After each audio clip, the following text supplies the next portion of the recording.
All right. So we're starting the recording now. We're working in our Jamboard. So if you're coming in here at this point, the frame selector bar is the top. Right now mine says 4-10. There's a little bitty arrow just directly under that that expands it so I can see many frames. So I can put my students on their own frames and watch them work. All right, I found it. I'm sorry. Yeah, I see it now. Okay, Thank you. good. Perfect. Thank you. All right.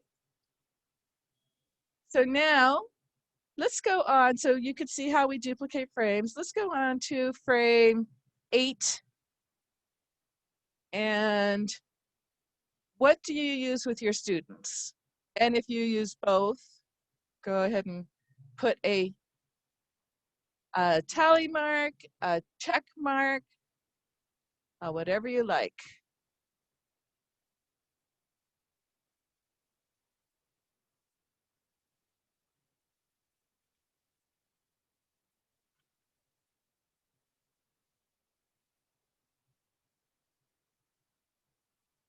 Okay.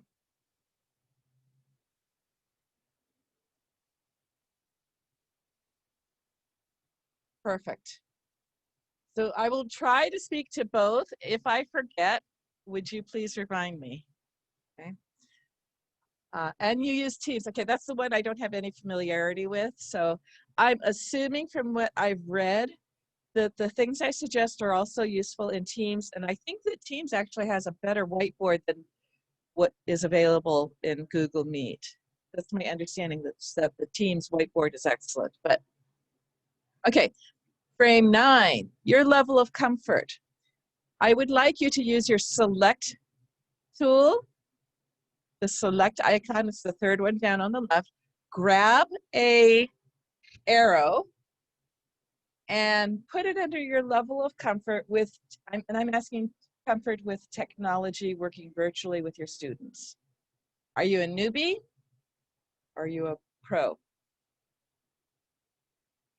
So, and this is what happens. We can, it's very easy to forget and say, oh, I didn't realize I was still on the pen. And when you see your kids do that, you just say you're using the pen, hit your undo, and use your select tool. Nice, okay. Now, did everyone notice how my top bar, someone accidentally moved it? This is the second major drawback with Jamboard, is that you cannot lock anything into background, okay? That means everything is movable. There's no locking anything. So where it says background up at the top, you can't lock images in there. You can just choose one of their backgrounds. For that reason, this does not work for some kids. I find Jamboard really helpful for my littles when I'm actually having them manipulate letters. They're gonna, make a letter board and they're gonna manipulate the letters to build words. Or I have Elkin boxes and they're going to manipulate those to do some, well, manipulation, to build words, to change out sounds, to count sounds in a word. So I find the Jamboard is really helpful for that. And it's very quick to do for kids that you trust, that you know aren't going to be messing things up for everybody else. And if we're doing quick word work and we're building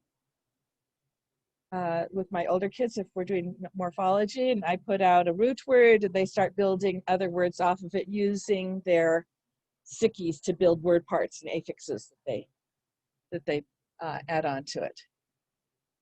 So that you can have images, you can have stickies, you can make an image of letters if you like. I just write stickies like an A on a sticky and then have that for the kids to manipulate. But any of those things our students can manipulate, just as you're manipulating now. So I can get students to interact just as I would if I had my magnetic board of letters in my classroom or tiles on the table that they're manipulating. So this allows for that, okay?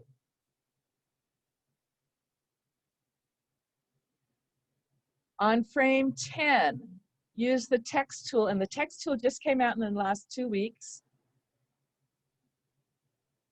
Just if there's any specific needs you have that you want to make sure we address, please write me a little note.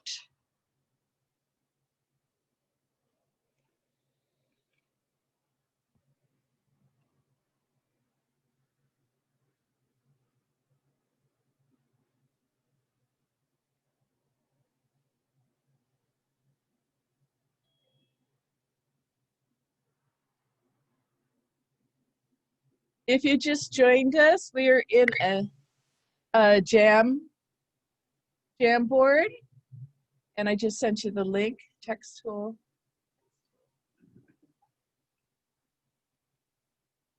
Okay. Is there any specific? Okay. All right. So you're able to see that students can write on here with the text. I will demonstrate split screen. Yes.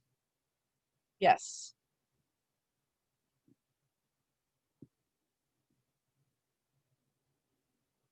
You can change the font just by pulling your text larger or smaller.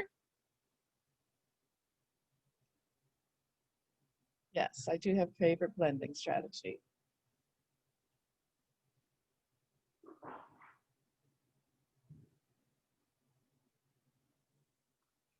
Okay, anyone else want to add to that? And I'm in, but I can't see her on Jamboard, period. I'm sorry. So if you joined us, we are working in the Jamboard. I sent the link so that everyone can be collaborative. I can share the screen. So if you would actually just click on the link that I sent in the chat, and you'll have your copy of the Jam and see the work that's being done.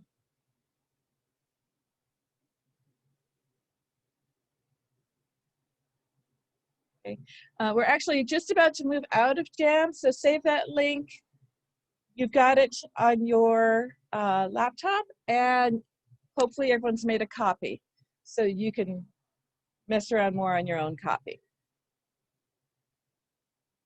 All right, I'm going to ask you to come out of the Jamboard and come back into Zoom. So if you remember what you're looking for, the blue icon with the white movie camera, you're going to come back. When you come back in here, this is what I do with my kids. When you can see me, copy me.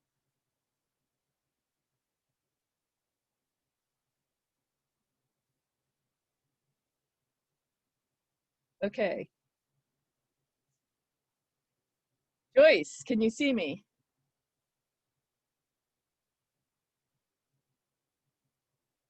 Amy, can you see me? I didn't see if you saw me. So you're going to look at your, if you were in Jam, you're going to look at the bottom, your apps icon on the bottom. Yes, Chromebooks can definitely do this. Google is a Chrome product. Chrome is a Google, I don't know, Chrome is a Google product. Jamboard is a Google product. They can definitely do this. I do this all the time with kids on Chromebooks. So if you look at the bottom, your apps on the very bottom of your screen. If you are in full screen, sometimes it blocks it. So if you're in full screen, would you get out of full screen? And do you see the icon at the bottom where you would have your windows, your help or search function, and all of your icons ending with your clock on the bottom right? One of the icons on that bottom is a blue rectangle with a white movie camera in it. If you would tap on the white movie camera, obviously with your cursor, and you should see the Zoom window, and you want to tap back into the Zoom window. Is there anyone who did not get back into Zoom? You can unmute yourself or tell me in the chat if you did not. Oh, you can't tell me in the chat. Okay, if you did not get back into Zoom, hit Alt-H, and that will bring up your chat box, and you can type, I need help, in the chat. So Alt-H will bring up your chat window.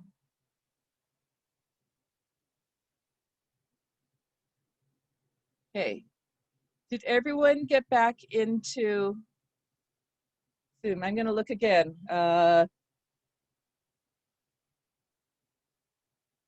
Are you with me? Kimberly, you're not with me. Amy, you're not with me. Amy, you're with me. Diane, are you with me? Okay. Okay. Yes, everyone's with me? Okay, perfect. So we have to help our kids get back into Zoom. So first thing, let me get back to, in order to split your screen, where does my, I miss that?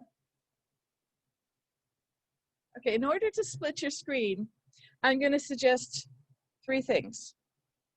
You should know how to do it just without any extensions. So whether you're on a Chrome or any laptop, iPads running a video conferencing software, doesn't matter whether it's Meet or Zoom, iPads cannot split a screen while it's running video conferencing. So if you're on an iPad, you cannot split screen, but you can swipe back and forth to the different applications. For everyone else, in your top right of your window, do you see the big square at the top right next to the X? Don't touch the X. I'm always telling kids, don't touch the X. The big square next to the X, that is the full screen or the minimizer. And if you tap on it, your window became smaller. Once it is smaller, you can grab the white portion of it and move it around your screen. You can grab an edge of it. So move your cursor to the very edge and you will see a double facing arrow, and you can pull it in to make it a different size. Could everyone just try that real quick? Are we good? Does everyone know how to do that? Yes, no? Okay, so KP, whoever said no, what are you on? So you want to go to the top. I'm on a, oh, sorry. Go ahead. I'm on a Mac. I think And it's on the left on the Mac. yes, I actually just have to hold down the green button. Like you have to push it and hold it. And then it gives you the option of how you want your screen to look. Okay, so you can make it like left side and right side too on the Mac too, Yeah. right? And Chromebooks Yeah. have that too, where you can actually say go to the left or go to the right. Okay. Okay, so it's you the want same. to be able to resize your window. Yes. And that's So the if you gray in resize the your middle. window, you can make it half size, and you can make your other window do the same thing and make it the other half size. So that is the manual way to do it that will always work. There are various Chrome extensions that will split your screen, and it's just going to depend on what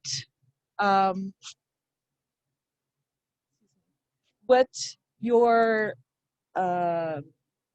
what's it called, managing organization admin for your Google products, what they allow. So for instance, last year my school allowed tab scissors, and so I was able to use tab scissors on my kids' devices. This year tab scissors is gone, but dual list is there and tab resize is there. I don't know why tab scissors went away, but if you would just do the Chrome Web Store search for tab resize or dual less. And it's spelled like dual less, like you don't have a dual monitor, dual, trying to tap it in here, dual less or tab I think it's two. These are the two that for some reason my district is allowing now. There may be others. There used to be, I really liked tab scissors last year, but I don't know why it went away. But if you search for split screen on the Chrome Web Store, one of these, something will come up. And if you can push it to your kids' devices, that's great, because then they just push on the button and boom, it splits into two. You want to make sure you tell your students, do not hit the X when you're done, because when you hit the X, that whole window closes away and it may have all your tabs in it. You want to hit the either the let's see, dual tab resize, you hit the undo, and dual list, I think you just hit they have an icon for like one window to move it back into one window. So I don't remember what they have. Anyway, those are extensions that make it possible, but it's helpful to know how to do it manually. So I use dual monitors myself. I happen to have an extra computer monitor sitting around my house, and it was free. It was an old broken down computer from a million years ago. I connected it with an HDMI, so I run 2 screens all the time. So I always can have material and students visible. Sometimes I even split one of those, so I have a couple of different materials and groups going. And when I'm trying to monitor a couple of Google Meets at the same time, I have 2 Google Meets going that I mute and watch. Anyway, so you want, if you can get an extra monitor, that's great. And you will want to be able to split your screen. Okay, I'm going to send to you now a quick Google form. Oh, wrong. I'm just gonna copy this. Hello, copy link. And into the chat, I'm gonna send you as a Google form in the chat, just as another way of being able to collect data and be able to see students' input if you're asking questions. Google Forms is free, it's easy, it is nice in that all the data goes into a spreadsheet so that you can see it all. It is not real time. I cannot see you work while you're working in Google Forms. So if you're doing an assessment of some kind, you can't also instruct because you're not seeing this happen. But you can hit on that form, you can answer the form, and it'll come back to me. Be aware, some people think, oh, I'm going to do spelling assessments on Google Forms. Guess what? There's spell check. You, the teacher, cannot turn off your student's spell check. So please don't think that you can use a Google form to do a spelling assessment. Okay, so did you get the form? Everyone got the form? So you can just take a second and answer it. Some of the questions are the same.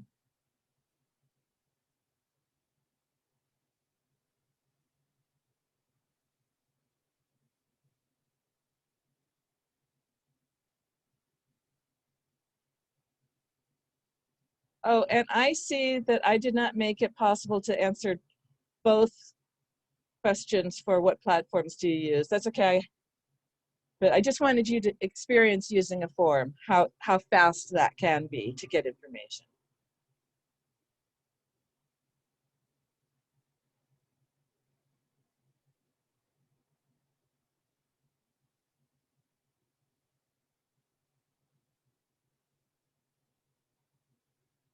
Oh, and I misspelled a word. I misspelled quizzes at the bottom.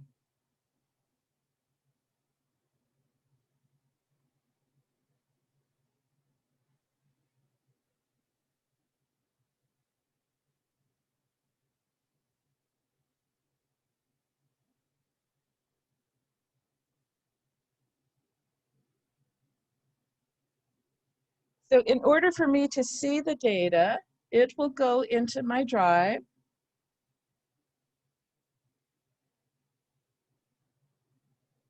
And it should pop up as recent. And one thing that's nice about Google Forms is that every entry is time-stamped.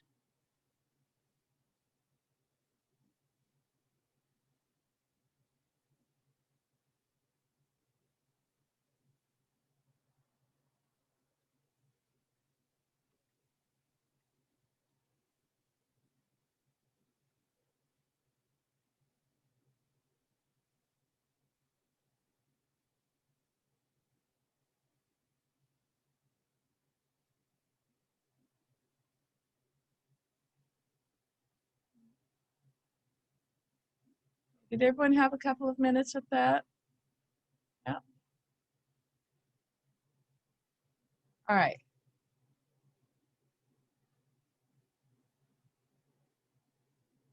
Okay. One of the I will show that data when we take a break. I'll pull it up. One of the things that is missing on Google Meets that is available on Zoom is the annotation option. And that I found crippling when I work in Google Meets. And it's, iPad users can annotate if you're using Zoom with them. Chrome cannot, I believe. Is that correct? Someone, I think that's correct. So Chrome cannot annotate at all. If you are teaching from a Chromebook, or if you are teaching in Google Meets, I recommend some kind of annotation feature. So at the time when we started, none of the annotation Chrome extensions were allowed in my district, so I purchased Epic Pen. And it was, there's a free version, and I just figured, you know, this is crazy, I'm just gonna go ahead and buy it. And it wasn't much, but it allowed me to annotate. So while I am able to annotate on my screen in Google Meets, my student, and so as my kids see my screen, my shared screen, they are able to see my annotation. They are not able to annotate. Now my district has allowed a couple of the annotation extensions. And so you can use a free extension, your kids can use it. You cannot see what they do unless they share their screen with you, right? So that makes sense. So it's helpful for you sharing your screen so that you can annotate in Google Meets. It doesn't make the functionality of being able to write together. Okay, does that make sense? So I just want to run through a couple of really quick, hopefully very quick examples of what I've been doing to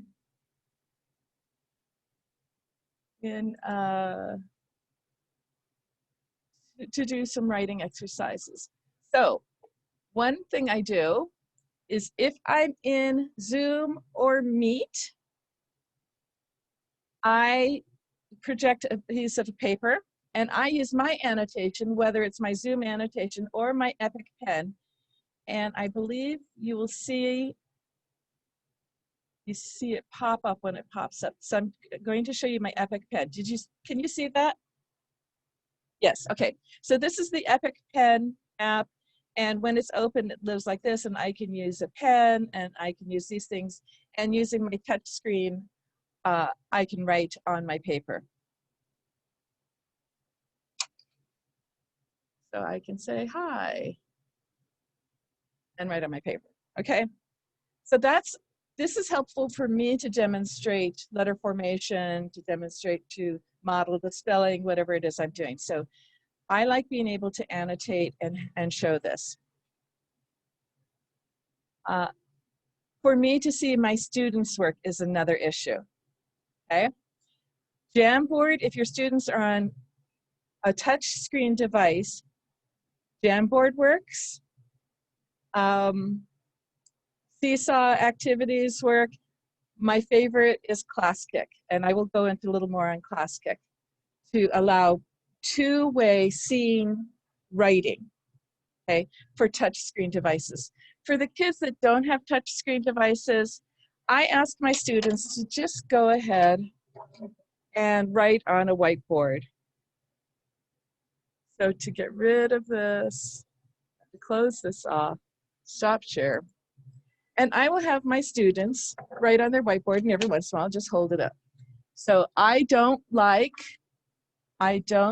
notebook paper. It's hard for me to see notebook paper over the computer monitor. Even when they hold it really close with the light and the glare and whatever, notebook paper doesn't work. So I made sure that all of the students in the school had whiteboards and dry erase markers, because these show up better. So yes, there's still glare, but with this type of size and darkness, I'm able to see it. So for handwriting where kids don't have touch screen, that is the easiest low-tech option, and it's essentially free. I just copied the papers and laminated them and sent them to the kids. But most of the kids had whiteboards anyway. Okay. And we will go into more on Class Kick. Okay. There is a very special category I want to address. Does anyone use Zoom and their students are on iPads? So technically you can give remote control, but it doesn't work fully with iPads. No? Okay, if that is the case, iPads can't, you can give remote control to a student over Zoom. They can click on things. So they can click anything that's just clickable, like a bingo board, like a flip the card over on a memory game. They can't move things. So just be aware of that. So if you have remote control, your student has this, an iPad, you can find activities that they can click, but not ones that they can move. I'm going to move on. Okay. How familiar are you with Google Sheets? Sheets. I'm not saying slides, Google Sheets. Yes. You're good? Okay. Google Sheets is the, thank you. Google Sheets is the spreadsheet of the Google platform. I like Google Sheets a lot. I mean, I like slides and I like docs. I actually don't like docs very much. I like Google Sheets or Google Slides. But in Google Sheets, as a Google product, it can be used collaboratively. So you can share a document with your student. So I can share my screen or I can share the document.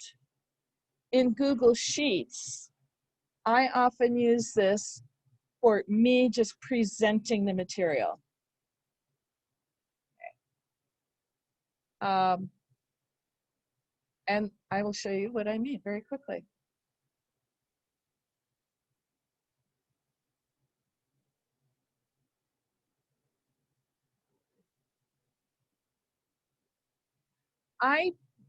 Any word list I have, the first thing I do is I stick it as a Google Sheet. I make the word list in Google Sheets. From Google Sheets, I then am able to do much more with it. Trying to pull it up so I can share it with you. One of the things I'll do, and you'll get a copy of this. Sorry, which showed up? Yes, okay. In Google Sheets, I might stick a list of words here.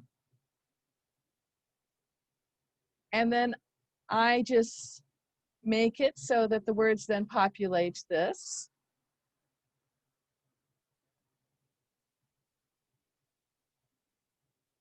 And I can resize it. Come on, resize. And we can play Connect 4 games. So just by populating the words into a Google Sheet, we play Connect 4 games. So I have all these, every list of words I'll stick it in here. And with a group of kids, I take my handy dandy dice on my phone. I have a phone app with dice on it. And I roll the dice and I will mark. And the kids are trying to get 4 in a row. So if they can't mark, at least I can mark, and they're playing the games. So I roll the dice, okay, and you got a 6 and you read a word from column 6 and and then you got a 4, you read a word from column 4 and they're trying to get 3 in a row or 4 in a row, and we can play a game. I can mark on this using my annotation and to get extra practice. So that's one of the things I will do with a Google Sheet, is to create word grids, 6x6 grids, so we can play Connect 4. And I just keep tossing in the next set of words here. Whether this student was working on EY and EI, and this student was working on reading words with these Latin roots, and this student was working on reading, the C or the K. This was when the student was learning to syllabicate VCCV words, etc. So I just pop it in there. I've already made the list, and now I have a quick game. So My idea with any review session is that if I just say to the kids, we're working on fluency, please read this 10 times, you're not going to get a lot of compliance. But when I make it as a game, I get much greater compliance. So I roll the dice. I mean, what is magical about dice that it makes it that the kids are willing to read the words once you've rolled the dice? But it's true, right? You play a game, they're going to read the words. Or I'll say, okay, I'm thinking of a word that's something that you might use in your dining room. What's something that you might use in your dining room? And they're going to read, and they'll say napkin. And it's like, great, and we mark it and say, I'm thinking of a word that has a U that says, can you find a word? Whatever it is, whatever clues I might give, and they're going to read. They're going to end up reading the words so many more times than if I just said, this is fluency practice. Okay, we're reading this list 10 times, but we read the words again and again in a game form. So this is a really quick and easy thing. I actually, I like bingo games. I do a lot of bingo games with that type of functionality. And bingo games are great because those are playable on all the devices. But this is a fast one that I can do with a Google Sheet. The other thing I might do in Google Sheet is I make my list very large. Let me see if and I share, and we use it for a quick review. Okay, so this is just my list of words in Google Sheets. So it's just a list of words, and all I did was I made it very large. You see how I expanded my cell? So it's very large and very large. And now I've got sudden flashcards real quick. So if I wanted to just do 2 minutes of we're reviewing this, it has become a flashcard. Anyway, so that's one thing. The other thing I do with Google Sheets, simply because somebody asked, I will show you my, is that it? Sorry. For blending.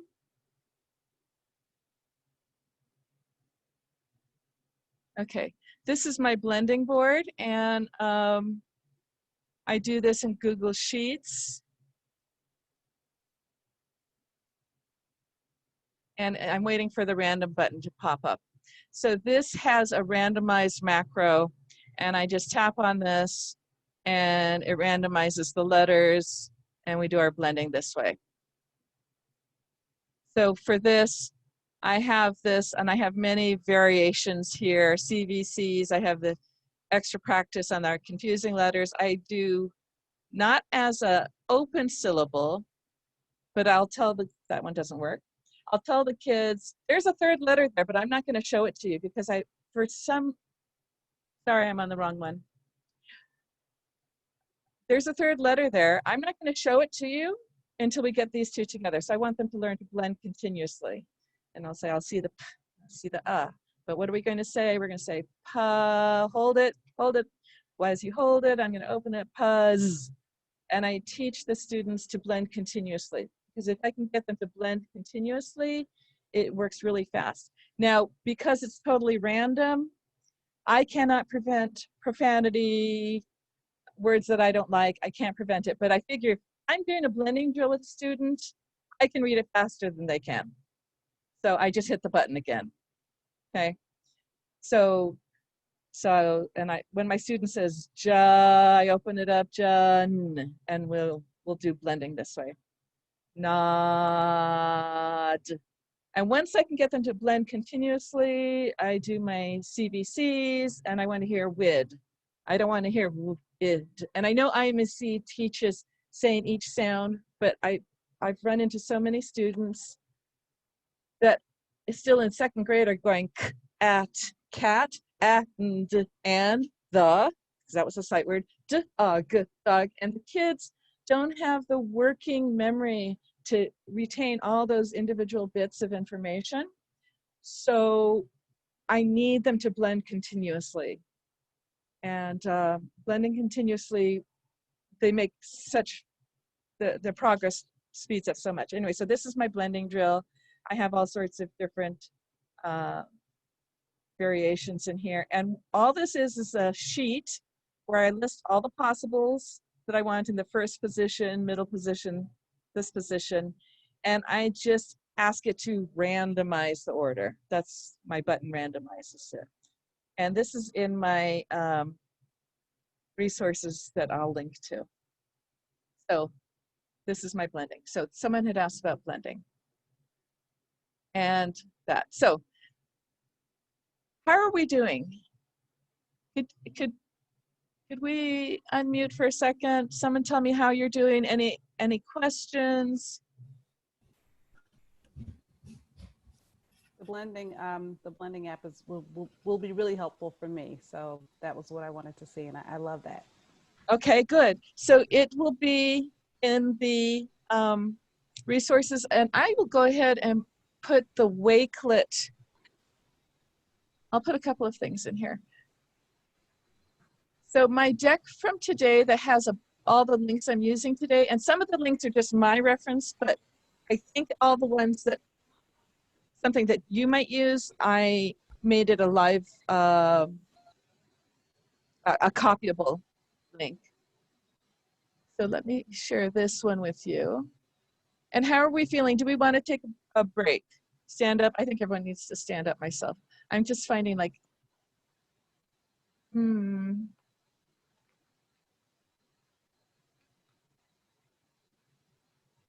me see. Oh, you know what? I know where it is. Did I do that? Let me put the Wakelet in first.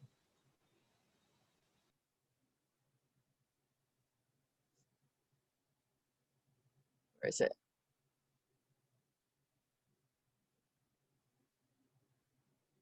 Where's my? Let's take a break, use the bathroom, get some water, and I'll get this link up for you.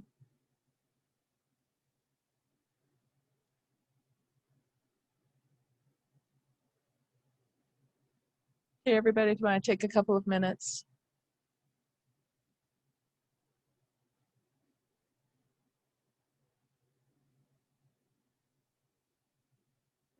Not.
Okay.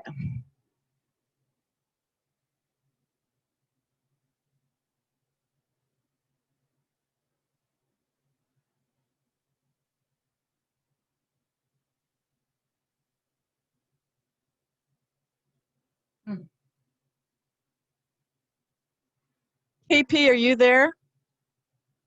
KP. Yes, how do I mark a spot?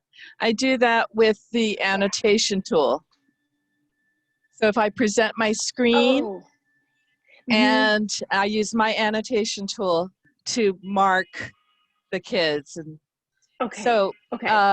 That makes sense. Yeah. sometimes Okay. what I'll do with my kids is I will actually send them into the document. So I make a copy, send them into the document, share it to them, give them the link over chat or over Google Classroom or whatever. And I'll say, when you've read it, you highlight that frame, that square with the that fill tool, where you can Yeah. highlight it. So you're yellow and you're red Yeah. and you're Okay. green, and I can put 3 or 4 kids in there, and they're marking their squares just by highlighting it or filling it with color. Okay.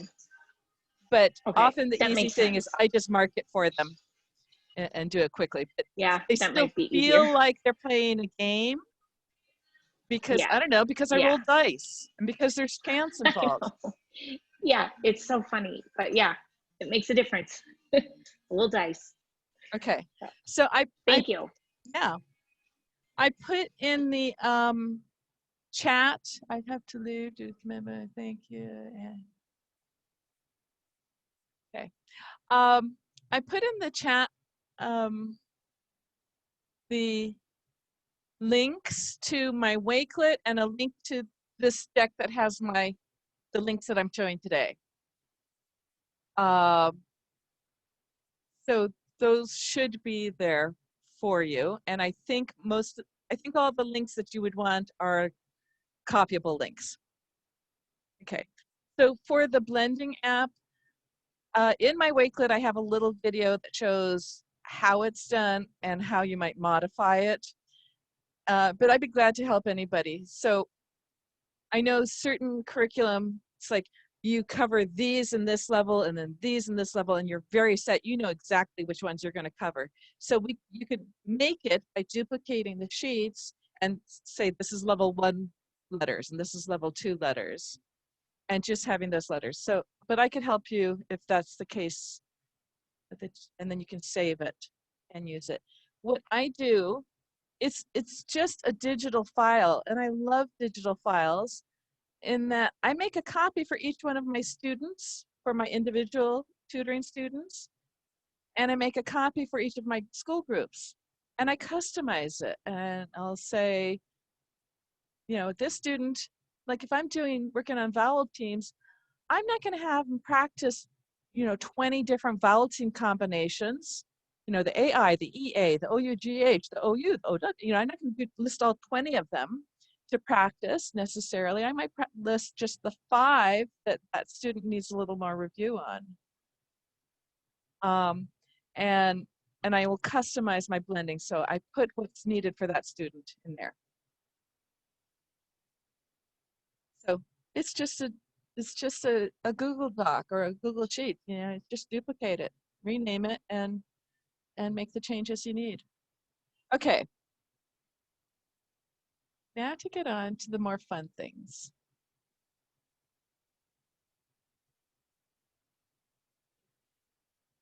If you're back, I want to show you Bingo Baker. Bingo Baker, and there are other bingo games, bingo generators that work really well for when you can't give remote control, because you can send the student the link. So for any of these, I would send my students the link. I might not see their devices, and I know that some of my kids cheat. I know that. But I can always ask them to share their screen with me afterwards if someone else complains. But my objective is to get the students to read, to interact with my words, to get practice. And if they remark a word afterwards, it doesn't hurt me any. I'm still getting them to read, and that's my objective. So what I'll do is, and I've used Bingo Baker for years and years and years, and I know there are many new ones, and Flippity has a bingo card, and there's a bingo maker. It's just that I've used Bingo Baker for years, and I have the wrong link on this. I've used Bingo Baker for years, and I want to show you some of the things I will do. So first off, let me just show you the site, bingobaker.com, and share my screen with you.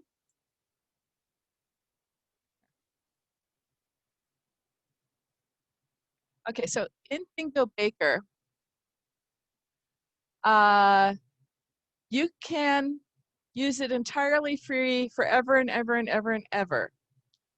At one point a few years ago, I was using it at my school. It was $10 for a lifetime membership. I paid the $10 because I felt like I use it, I should support them. You can use it free forever and ever and ever. You just don't save your bingo cards in your own little place. But you can always find bingo cards. So you can generate a bingo card, but here's a really nice thing. You can search everybody's bingo cards.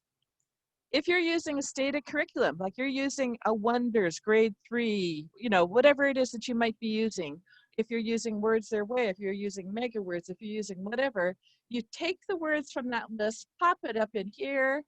For instance, if I wanted to look for the fry words of the first list, of what's on the first A and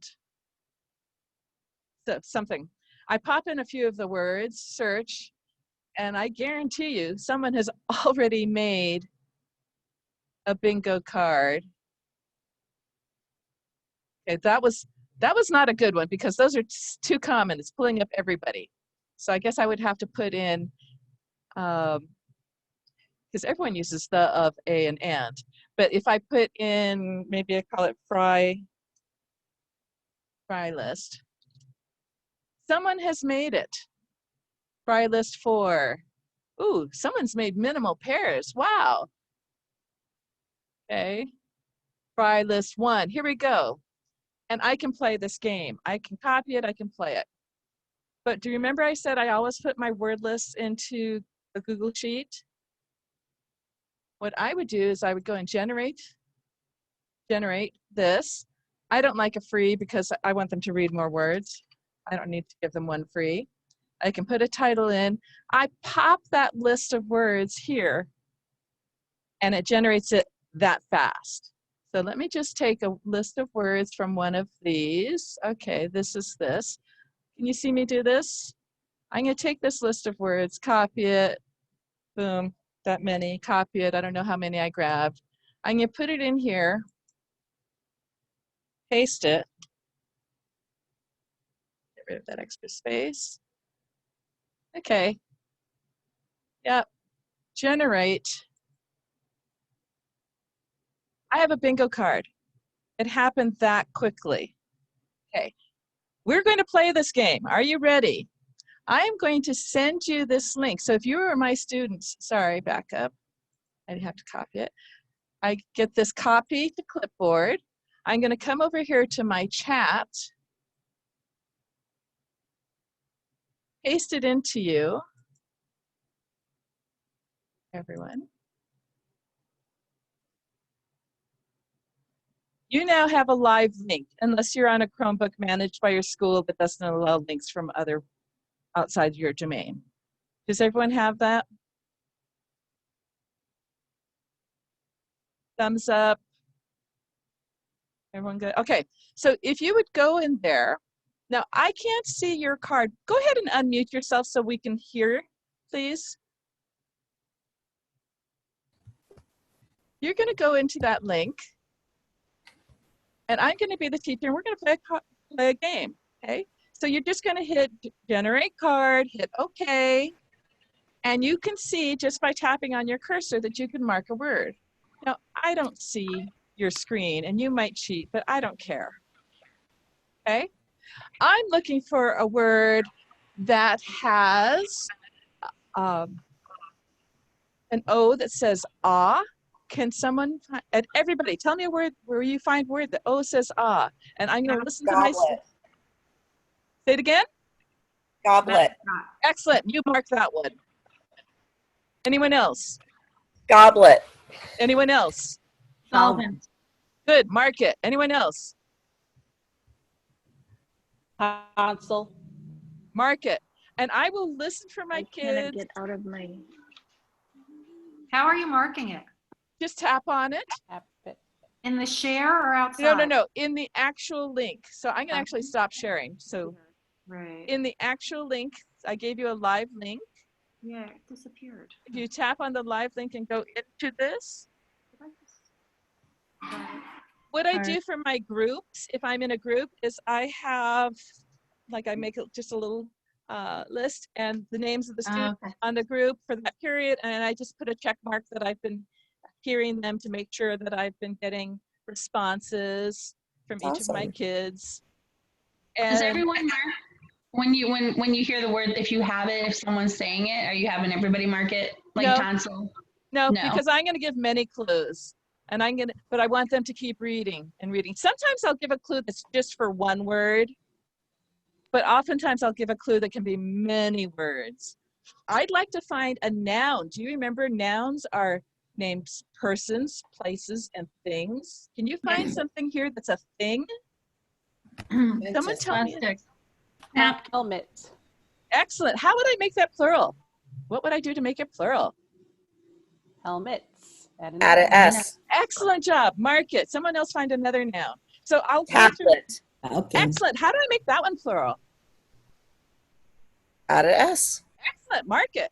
Whatever I've been teaching, I'm going to use their vocabulary words, their spelling words, to augment and to reinforce not just that they've read the word, but all the concepts that we've been working on. If I have kids that have trouble rhyming and I've got CVC words up here, I'll say, find a word that rhymes with hat, and they're going to find the words that rhyme with hat. And whatever it is I might say that's going to reinforce something, whatever we've worked on. I'd like to find a word that has, let's say, I'd like to find a word. Now, all of these are closed syllables, but I don't know if my students recognize that. Someone find a word with a closed syllable, and they're all going to find words. But did they notice it? Yes. You know? So just whatever I might do to get them to interact with the words or have them read it again and again and again. So they're playing on their device. And I'm just looking at my list to help come up with the clues. I might ask for diagraphs. I might ask for nouns, verbs, adjectives, whatever we might cover, whatever rules. You know, if there's a word with a C that has, you know, the soft sound, or however you have taught it, a C that uses its another sound, or I'd like to find a word that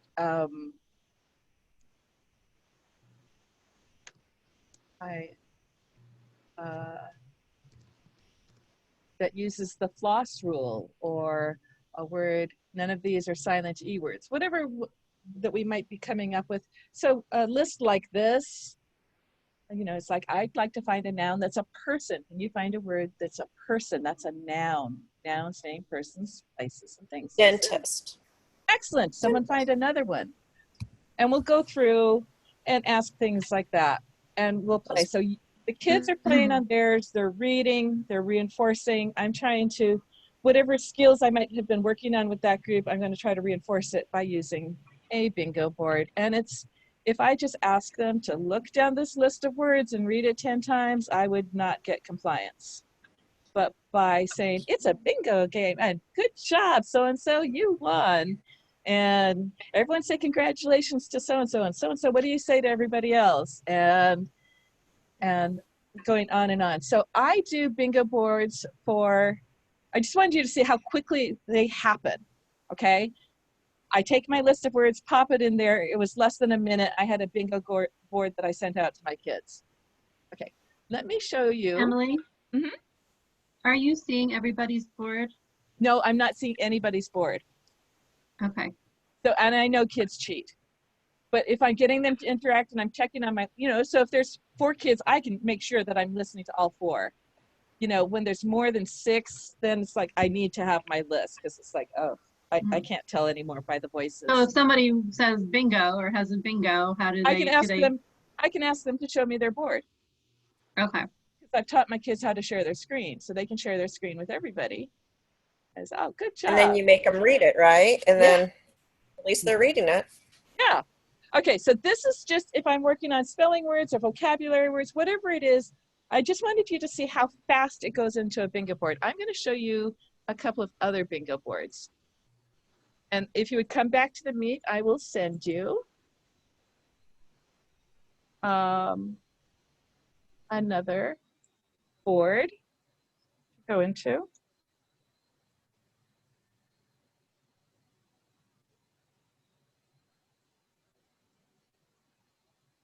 Did you see the new board? Vowels? Yeah.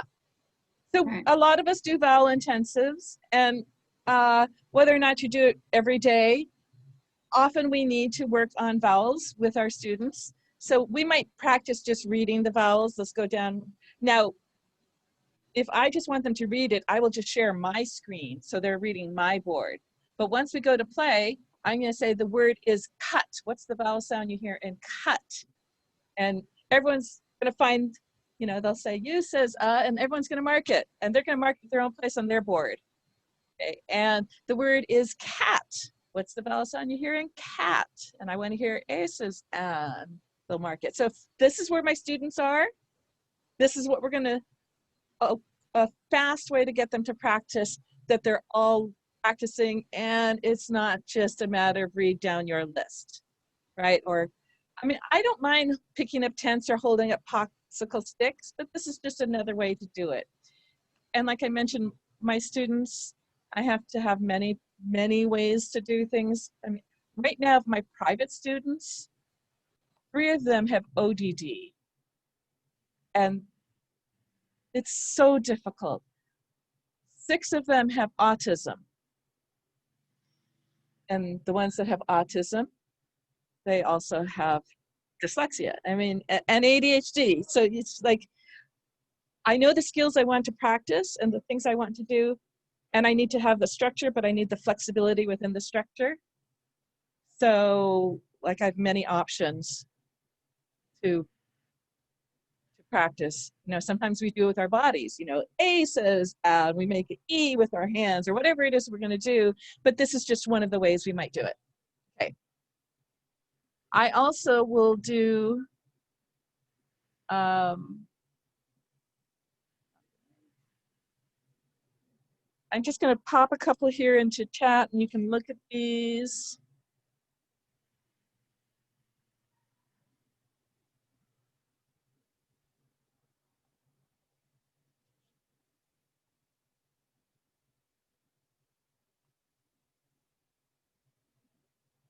So if we're practicing phonemes, did you see the one on vowel phonemes? Digraphs and single vowels.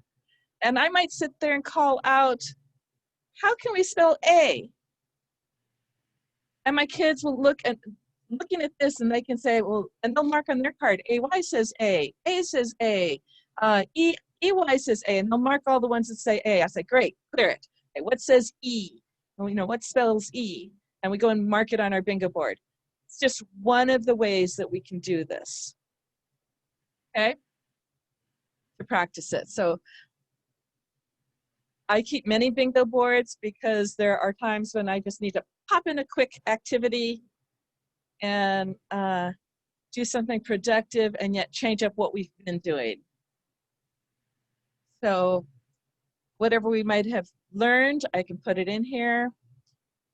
You can see if you just put in single letters, you can, say a word. Like I might put in, of the 25 squares, I might put in a bunch of the alphabet, and I'll say the word was, whatever a spelling word was for us, the younger kids, the word was cast, and someone finds the C that says k, and the next person finds the A that says ad, and we go through and we each mark a letter that's in the word that spells the sounds in the word, whatever. But there's many ways that I've used the bingo cards just to keep kids a little more engaged, and they're doing something rather than just looking at a page. And then I also showed you my B&D board, or BDPQs. So if I have my kids that have trouble with the confusing letters, I will first teach them. We'll teach them by writing it, that the sound B begins with your lips closed. B. Do you feel that? Can you feel your lips closed? B. And it begins with the line. So we'll do the writing and we'll write a B, but D, your lips are open. So that starts with the open part. So we write it, you know, start with the circle up tall, drop it down. And then we'll go through and we'll practice it. And I might have them read to me from their list, or they're marking it on their list. And if it's in a group, do I know that they all got it correct? I don't, but I'm trying to listen to them. Okay. But if it's an individual student, they can mark it and they're happier. Okay. All right, so that was Bingo Baker. I use that a lot for interaction. So in a group, I make the board, grab the copy, the link, pop it into chat, or you could use whatever LMS you've got, but it's, for my littles, put it into the chat. It's a live link. They just catch on it and we're playing away. And then I'll say, okay, come back to my Meet or come back to my Zoom.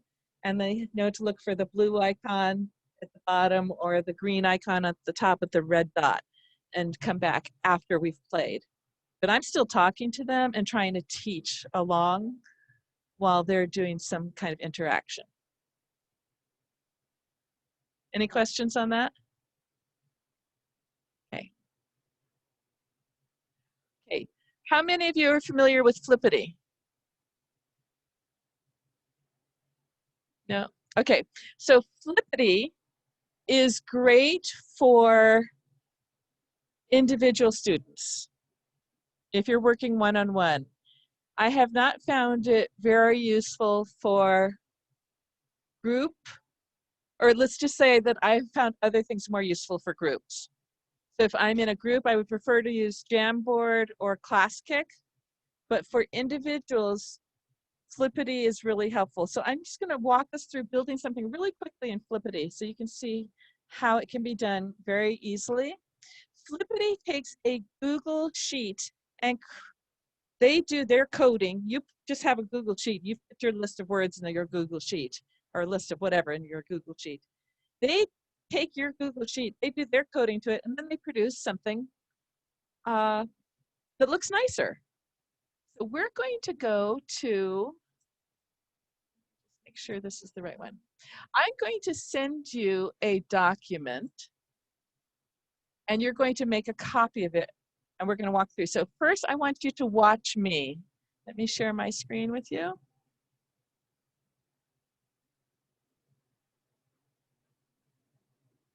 Okay, so in Flippity, we're going to make some letter tiles. So Flippity has templates. Oh, I should show you their website. Flippity.net. Oops, let's do that. .net. Okay, come on. Oh, it helps if I spell it correctly. Flippity, there it is.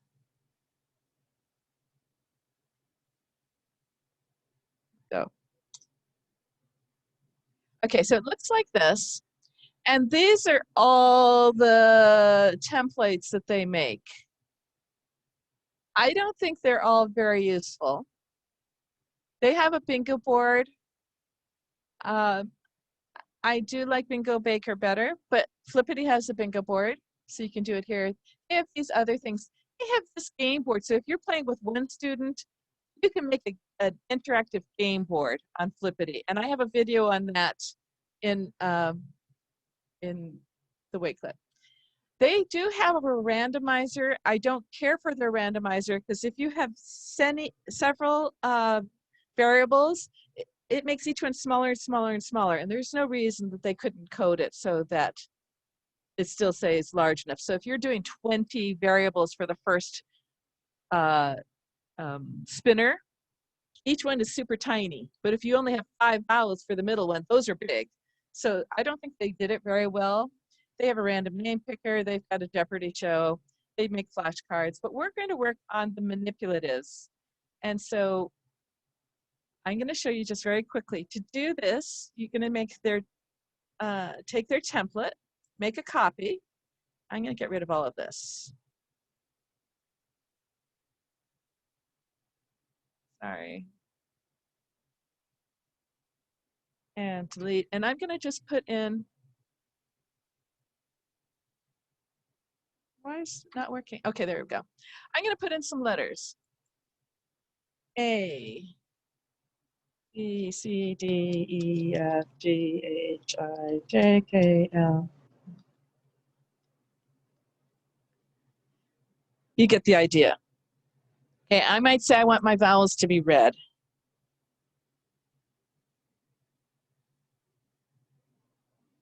Where are my other vowels? Here, here. Oops. Change that to a no. Okay. So that doesn't take very long, right?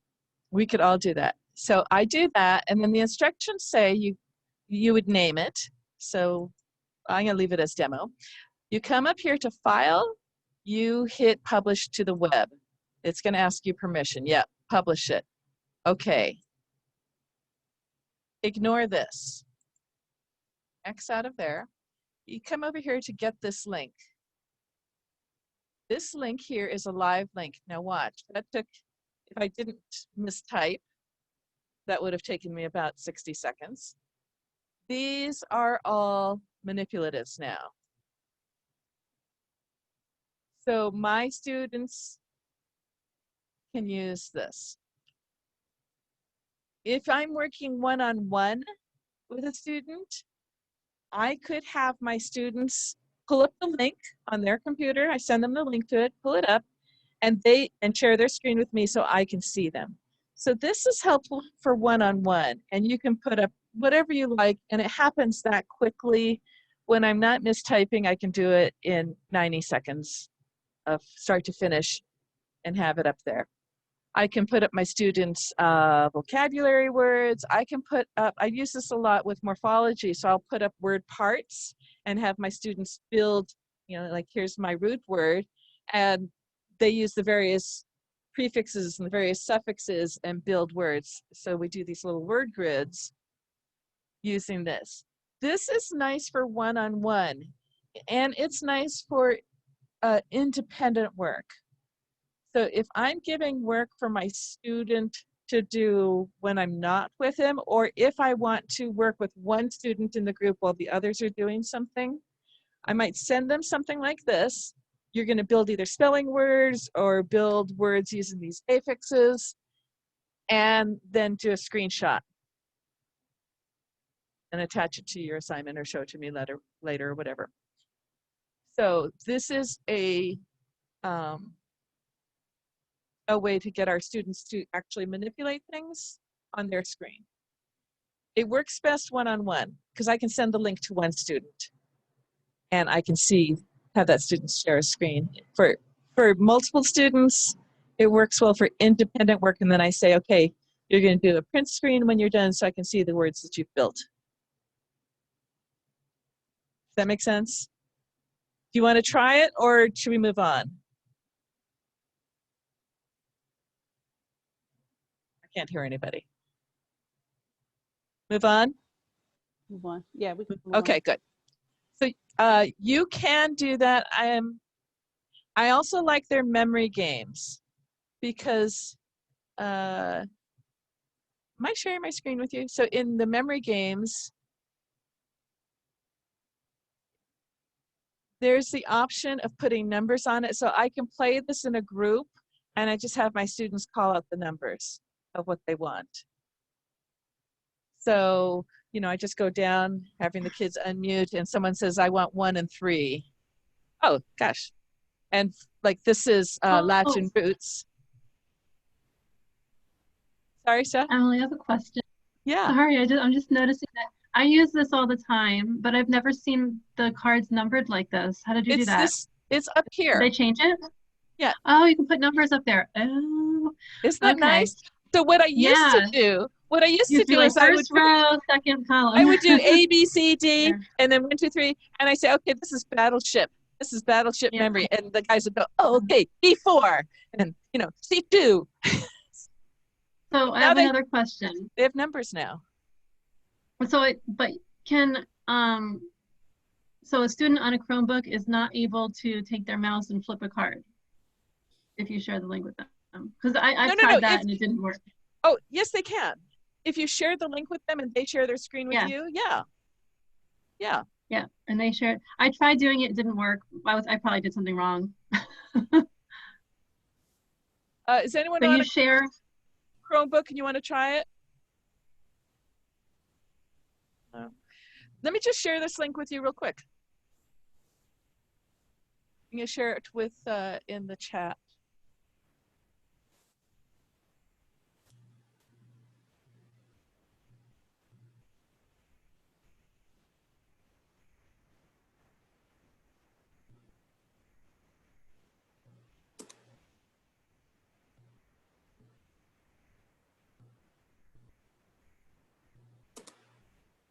Okay, so if you have that, did everyone get the link?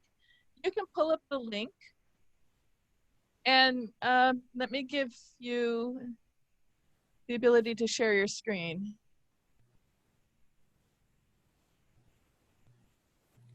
So who wants to share first? I Stephanie, can. Okay, Oh. go for it. So you can share your screen. So if you were my student, I would have my student share his screen with him. Those are on Chromebooks. So whoever that was, go ahead and share your screen.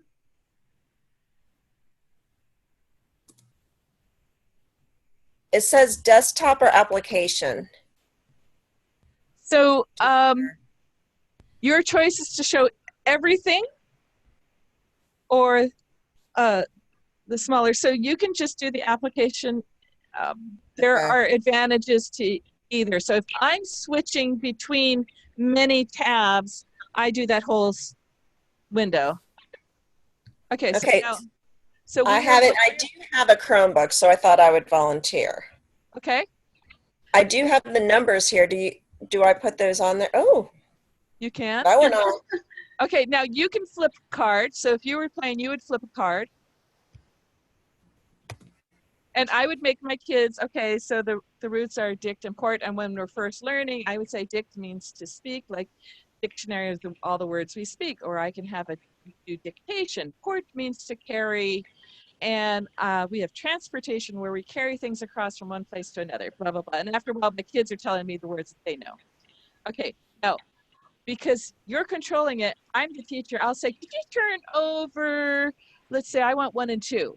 So you just click that again, and you turn over 1 and 2 for me. Oh, wait, I didn't want 2. I should have done 1 and 9.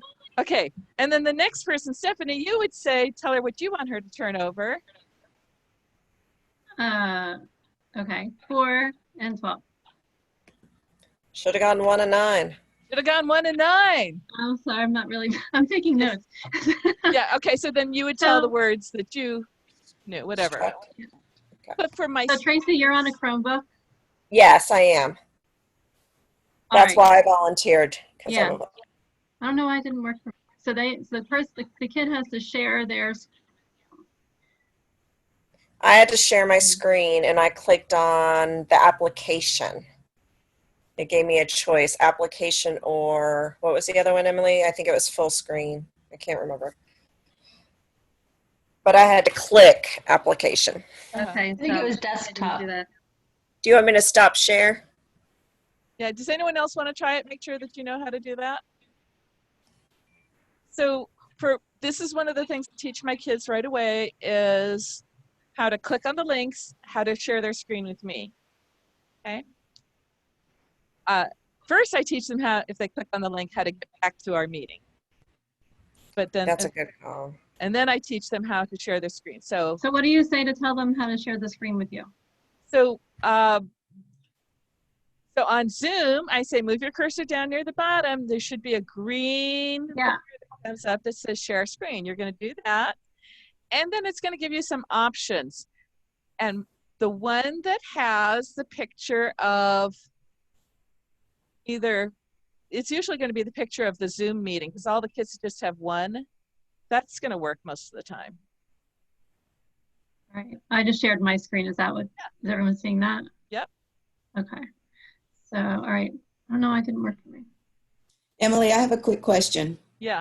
When you did that Flippity, there were some directions that came up. Were those directions in Flippity or were those directions from you? Those are in Flippity. They're in Flippity, okay. Yeah. So when you copy the template from Flippity, the directions will be there. But I just wanted you to see that, you know, it's like, oh my goodness, there's sheets and there's, you know, it really happens in 60 seconds.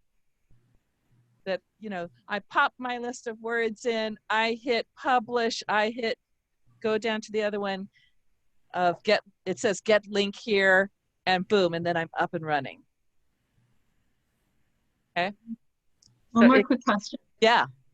So I'm still on the sharing. As the host, do you need to give your kids permission to share their screen? Yeah, I have my default as only I can share. Yeah. And then I go into my, on Zoom, it's right next to the share screen. There's an up arrow on as a host and it's advanced sharing options. And then right then I change it to all participants. Okay. And then I change it back afterwards because I have students with ODD and autism and everything mixed in, and impulse control is there's no such thing. And they want to be bad because they have ODD. And so I give it to them and I take it away. And I give them annotation and I take it away. Got it. Oh, tell everyone, you told us at one point the control, was it Control I or something? Oh, okay. That's an amazing thing. Okay, if you've given somebody remote control, Alt-Shift-G. I sit there with my fingers like this. If I've given someone remote control with any of my systems, I sit there like this over the keyboard, and as soon as I see them moving their cursor to where it's not supposed to be, I go chunk. It's like, oh, I've had that's kids like magic. mess up my computer so fast. I've had kids close my whole window down. Like they just go and hit the X, like super fast, boom. It's like, okay, we're not doing that again. 3 of my kids, I have written on my notes, do not give remote control. So I don't do anything where I give them remote control. I only send them to the link and ask them to come back to me because they can't help it. They have to try to do the naughty things. And it's like, okay, if you're going to mess up a computer, you're going to mess up your own. You're not messing up mine. So I will send them a link and say, share your screen with me. Then come on back. And but yeah, so Alt-Shift-G, I sit there like this. And even kids that aren't trying to be bad, sometimes they wander over, they hit some combination that brings up some of the coding that's behind I don't even know what it is. It's like, how in the world did you do that? But that's good to know. it Does happens. Alt-Shift-G work with a Mac as well? I think so. Yeah. I think so. Thanks. But it's Do you have the a game shortcut. Do you have a game for like some sentences or something? Because the kids get kind of, or what can we do when they have to read their sentences for fluency and things like that? Do you have any suggestions? So let me show you.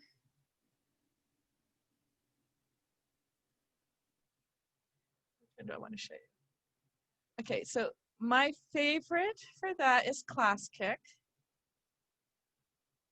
I can show you Class Kick next. I don't know that I would call it a game, but I find that I like Class Kick for a lot of things.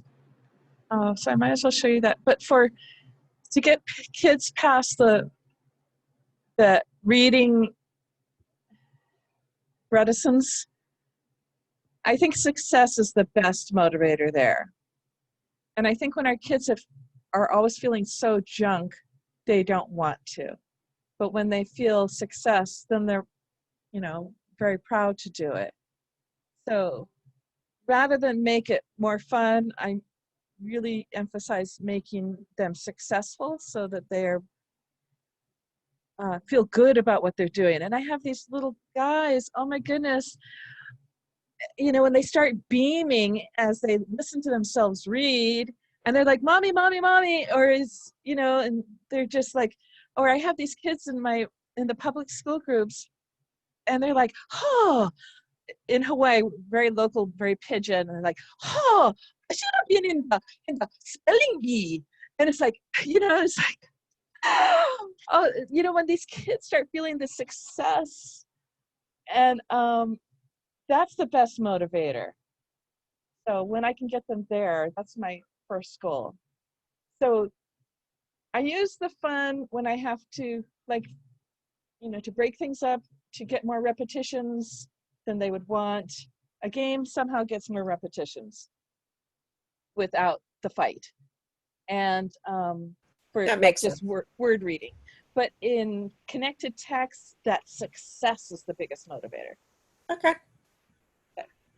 So I will show you Class Kick. And I'm going to show you my Class Kick first. So I have 8 million tabs open. And I'm up here. So Class Kick is like Nearpod and Pear Deck. Are you familiar with Nearpod and Pear Deck? The names, Nearpod and Pear Deck. Okay. Class Kick is the newer kid. I mean, they've been around for, I don't know, 6 or 7 years or so. They're not as flashy. They don't have as many bells and whistles, but I think they have more functionality that is free and usable. And as a private tutor, I know I have to pay money for things to help me with my business. But as a public school teacher, I think it's just wrong to ask public school teachers to pay for things to help them to teach their class, right? You know, if it's my business and I'm getting paid, then that's one thing. But so I think Class Kick offers enough for me as a public school teacher that I don't have to pay for the functionality that I need. And I appreciate that I don't have to pay for it as a tutor because I do use it in my tutoring as well. So in Class Kick, it's not as fancy, but it has a lot of functionality. It is free up to 20 assignments. You can have 20 assignments, but you can delete old assignments and put in new ones. And you can make assignments longer and longer and longer if you want to. Just keep adding pages to assignments. So I really think that I could get by with my school groups with 20 assignments and not have to pay. Whereas in Pear Deck, yes, they have a free version, but to get the higher level functionality, to have the ability to write on a slide, you have to pay for it. And I think that's wrong. And Nearpod, you can write and you can use the audio, but my school's not allowing it. It doesn't have the FERPA data sharing agreement, blah, blah, blah, certification. Neither does Class Kick. However, Class Kick can be entered totally anonymously without any data collection. So that's kind of they're not collecting any data from the kids. The kids can put in anonymous names. It doesn't matter. I ask my kids to put in names so I can see who's done what. But on their end, it's very anonymous. They don't collect any Google accounts with it. They don't collect emails with it, whatever. So let me show you in Class Kick, here's some assignments. This is letter tile. So I made an assignment and I was just playing around, pop some different things in. I can make this assignment. Here I'm in the edit capability and I go in, when I made this, I put in letter tile manipulatives, okay? So I put them in, they're just like print screens that you crop to the size you want, but they're functional as manipulatives. and the students can move it. What I like about ClassKick is that I can see in real time what my students are doing. One student can't mess up another student's work. The students can't erase what I've done as the teacher, so I still have total autonomy and dictatorship over what's going on here. They can only mess up their own things. It allows for all the functions. Now, it's not pretty. I mean, these icons are just way too small because, you know, it doesn't have big bells and whistles, but it has a select, it has a drawing function, so you can draw on it with a pencil or highlight or erase. You can put text in, you can add shapes in, you can put a link in, you can put images in. You can do an image. Here's one thing. I can't do it right now on Zoom, but if I tell you, and Google Slides does this as well, I can have my kids do their writing on their whiteboard and say, now post a picture, and you use the camera function, hold it up, snap a picture. For those that don't have touch capability, and it pops in, okay? You can do that on Google Slides too, which is really cool. So if you're doing this as a class in Google Slides, you just tell kids, turn off your video, go to Slides, import image, camera, click it, and boom, it goes into the slide. And I'll show you that in a second. But anyway, so ClassKick can do that. ClassKick can do audio, and this is the part that is so wonderful. I can record instructions for my students, but even more than that, I can put up my fluency passages here and have my students read to me. And I can collect the reading for all my students. So I can do my fluency assessments, and I have the recording of it. So I can check, was the prosody really a 3-3-4-3, or was it a 3-3, 3-4, or whatever, you know how you do all those, the rubric, and I can listen to them again, because when I'm doing it in person, it's like, and I just quickly mark something without really, because they've only just read for a minute, I'm going to make these marks, but I can listen to it over again when it's a recording. Anyway, so they can read passages and record their passages. So it has a lot of functionality in the free version. So I make this, and then what I do is I'm going to assign it to you. You're going to be my students today. I'm going to assign it to teachers. You're my students in my class called teachers. I'm getting this code here. Now pretend that I've already taught you about how to use the select tool and the drawing tool. You guys will figure it out. And I'm going to send this to you in the chat.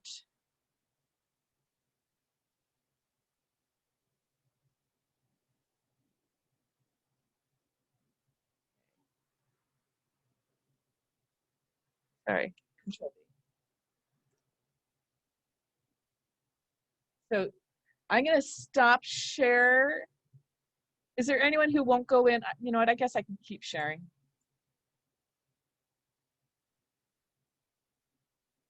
So you enter in as my students, and you don't have to use your Google sign-in. You can just put your name. Okay. There. And I can see what you are. So let's say, if you're on page 1, can you build the word step? Step. And I can see you do it. Say the sounds as you pull it, please. I want to see you saying the sounds. And Kim, are you okay? I can see that you haven't started working yet.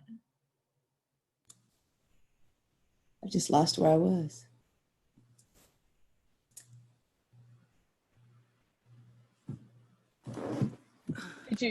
So are you there? Okay, so Yeah. I can see that happen, and I can do phonemic manipulation. If I wanted to change this to stop, what would you need to do? And I can see it happen. Good job, June. Excellent work.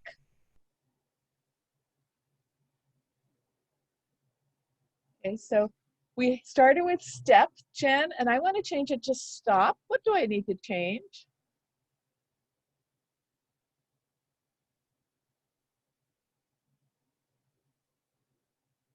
Can you say that one again? Right now we build step. Tracy, are you, I don't see you in here. Oh, there you are. Step. I want to change it to stop. Okay, you got it. Good job. I can see my students' work. So if you want to pop over to back into the meet, you'll see what I'm seeing.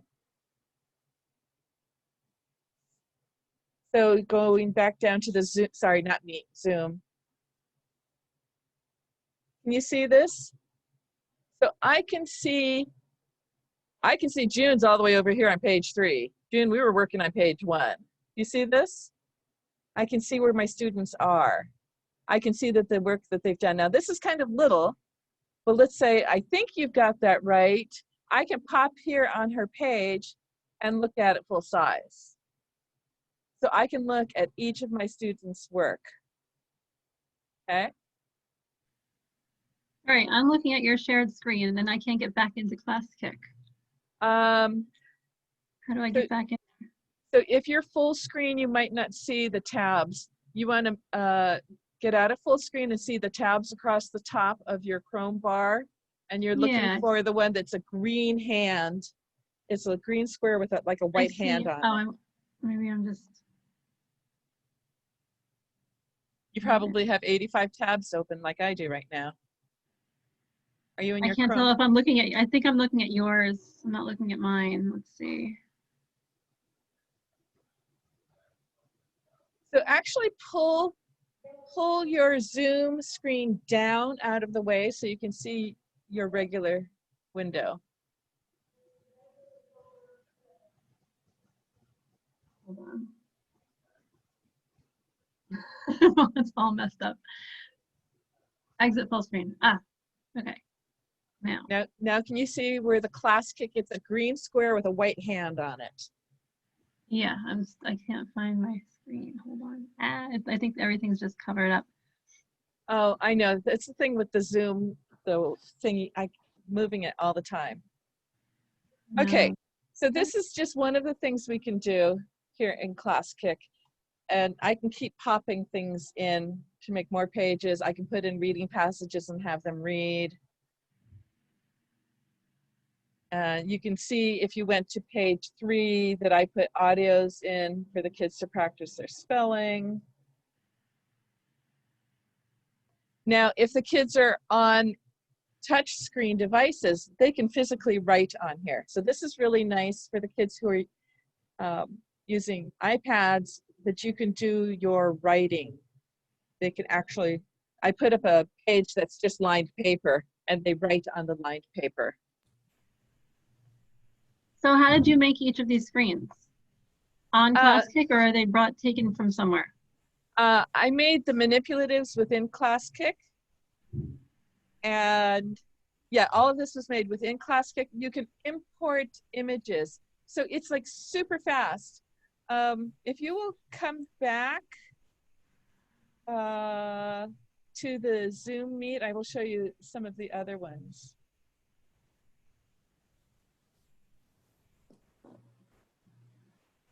And what I do with my kids is when you can see me, copy me, and I make some other funny face. And yeah, so I know that they're back with me. Okay, so this one here, and I'll just show you this. I had taken the IMSE book that I'm allowed to use for my class, right? And I just scanned the pages in, and it took me literally 30 seconds to say up to create from file when I want to make a new, sorry, let me take you back to the home. When I want to make a new assignment up here, plus, one of the options is create from file. So I had my PDF file, and boom, all 40-some pages went in under a minute, and every kid in my class has a copy. So then I assigned this to my students. And I'll show you one of my, so I put it into my students. I'm going to show you a view work, sorry. So this, I can see their work. So you can have as many rosters. So I can do a roster for each individual child or for groups. And here, I ask the students, they're going to syllabicate and they're going to record their reading. So they read it, they hit the microphone, and I get a recording. And I can listen to it. So it can be a fluency passage, it can be whatever. You have the ability to put in, as a teacher, you have the ability to put in text holders where it's like, it'll say, type your answer here. So if you have a worksheet, if you have PDFs of all your worksheets, you pop it in there and you put a text box there and they will write their answer in there. Like super, super easy. And this little boy, and I, you know, can stick in extra pages. It's like, okay, he was just so happy that he could syllabicate these 2-syllable words. I said, you know what, you're going to be able to do this for longer words. And he did this. And it's like, oh my goodness, this is a kid that couldn't read a CVCC, and he just read insistently to me, you know. So, but I could just pop these pages in on the fly, and it updates on his side. I've been so pleased. I understand that ClassKick is having growing pains right now because millions of people are like, oh, this really works for distance learning. So many people have jumped on the bandwagon here. And then you have the ability, I mean, it has all these grading features and things so where you can give grades, but you can put stickers in. And so you put a sticker in to show that you reviewed it. And this little boy says, that's you. I don't, you know, I want to see pandas. So I made him stickers of pandas. You know, so you can add a sticker. So every time he's done a page, I put a sticker on for him. And he's happy with that. But he likes it because, you know, these students like that they can do the work, they can hear my response as we're working at the same time. And it feels, I think it feels different than, you know, if I'm telling them to write it on their paper, which I do often. I'll just have them write it on the paper and show it to me. But this is just another way to get them to interact with the material that makes it easy for me. So I like easy for me. So, and this is a way that you can actually do spelling assessments, because everything in Google that you want to do a spelling assessment on, there's spell check, and you cannot turn off the kids' spell check. And for here, you can't turn off the spell check if they type it, but for all of my K2 kids, they've all been given iPads. So I just put in a screen of primary paper and have them write it for their spelling assessments. So I love that I can do a group spelling assessment. Anyway.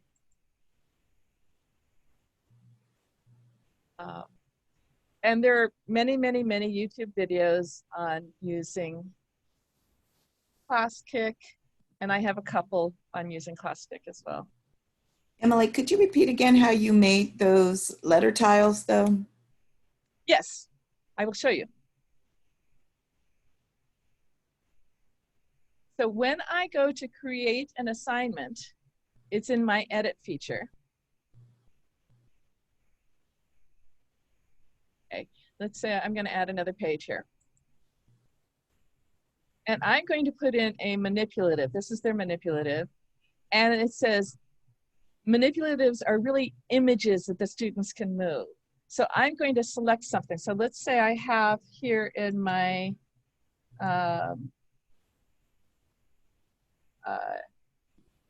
you know, my print screen download thing.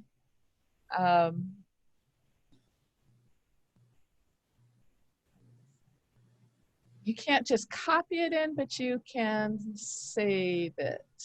You can upload it, sorry.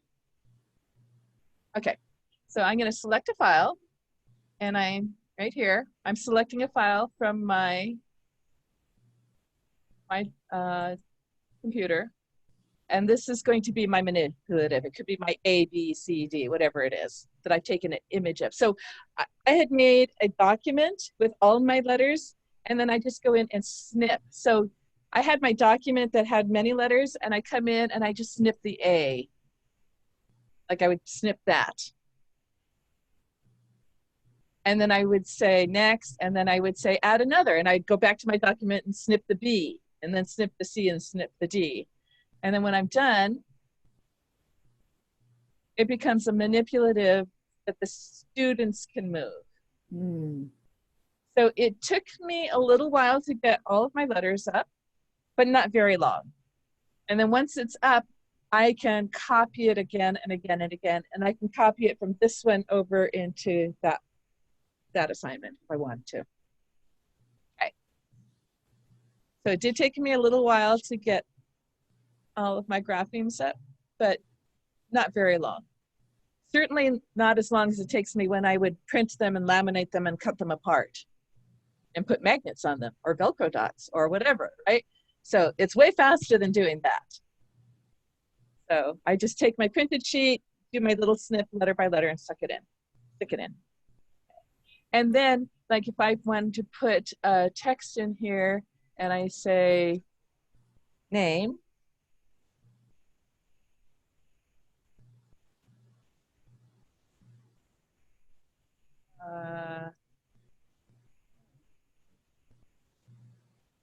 and then I'm going to put a placeholder in here for the student to write in. So this one is the placeholder. So what you can do is you can write an acceptable answer. Like I can say the answer is 5, or the answer is, I'm not going to do spelling words because it comes up with the red line if it's spelled incorrectly. But if I were doing math, I could put the answer is 5. And if they wrote in 5, the answer is 5. You know, how many syllables are there? Or what's 2 plus 3? And they put in a 5. It can show that the answer is correct. It can grade it for me. So that's nice. So I do this, okay? I come back here. So now I have edited this assignment. So when you see it, and I can assign it to you right now. I'm going to assign a roster of teachers here and share the link here with you in my chat.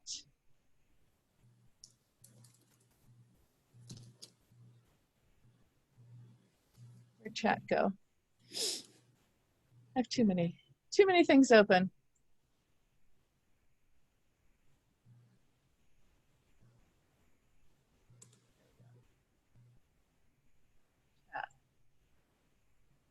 Where'd the chat go?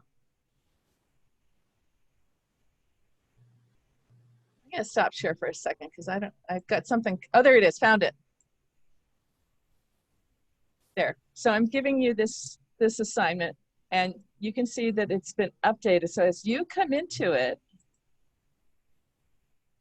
you can see page, whatever page it was. Oh, I should have moved it up to where we were working. But if you go all the way to that last page something or another, 40 something was, you will see that option. So I can look at page, I think it was 42. Is that the one that I put the panda bear on?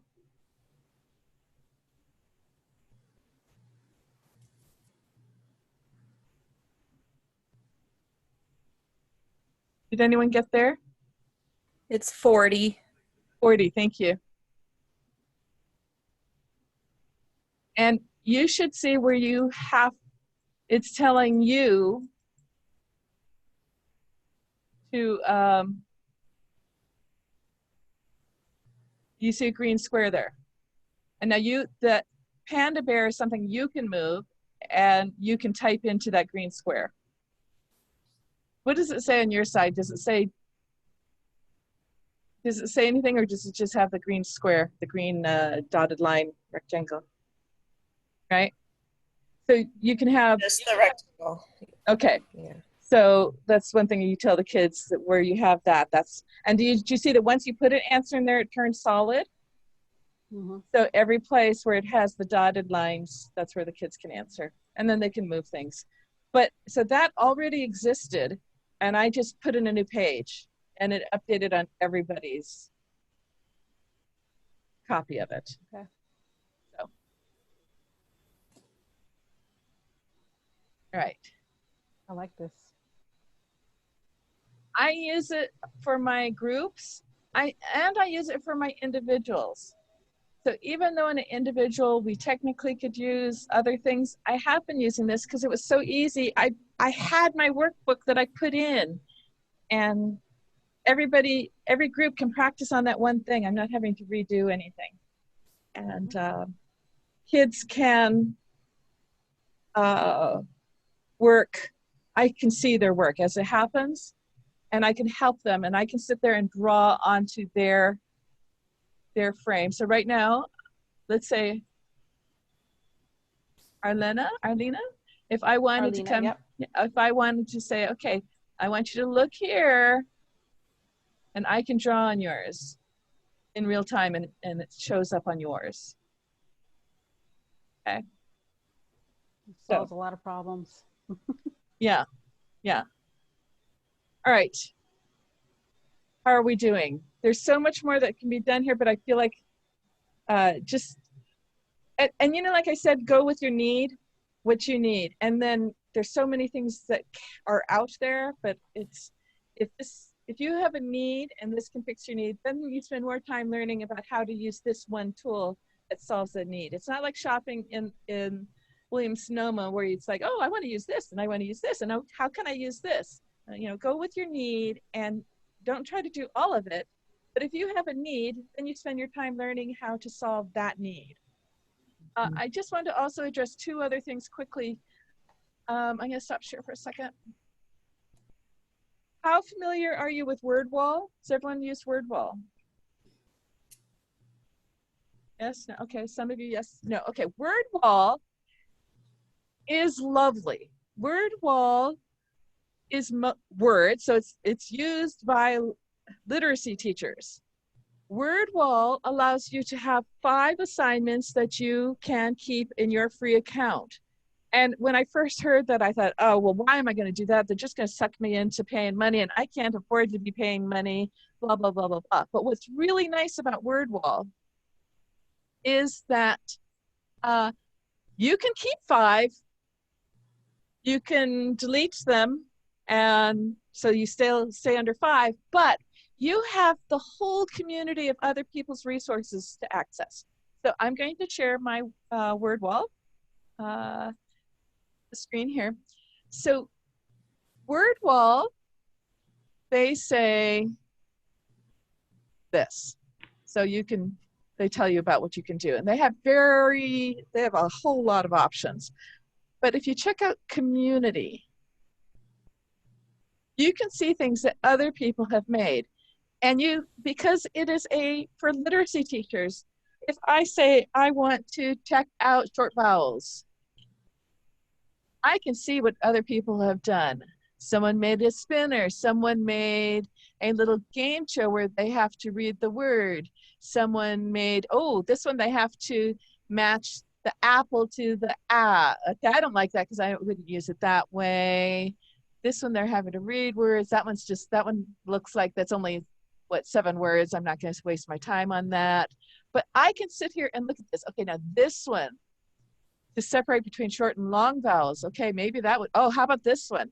To separate between the ones that have the magic key or don't. I can sit here and go through a bazillion resources that other people have made, and it doesn't count towards my 5. And I can change the settings without it counting towards my 5, so long as I don't copy to save it into my own thing. So if I want to do, let's say I want to do let's say short A and E. Let's see what comes up. Magic A. There's all that, you can see how many different games there are. So this game here, it's a whack-a-mole, and you're going to whack the ones that are correct, that are short. This one's for short E.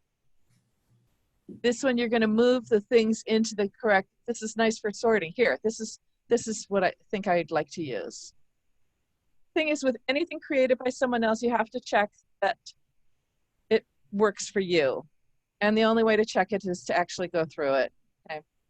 So we're going to pretend that I have checked this, and I'm going to show you how I would use this. I am going to share this with my group. You're my group today. I'm going to copy this. I'm going to send it over here to you in chat.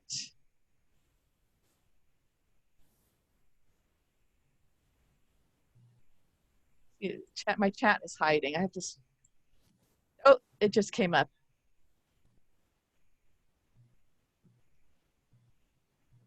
There. If you would click on it, you're going to be my class today.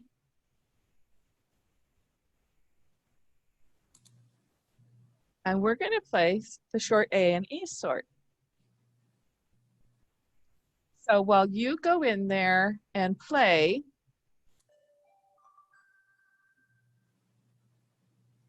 of sorting these.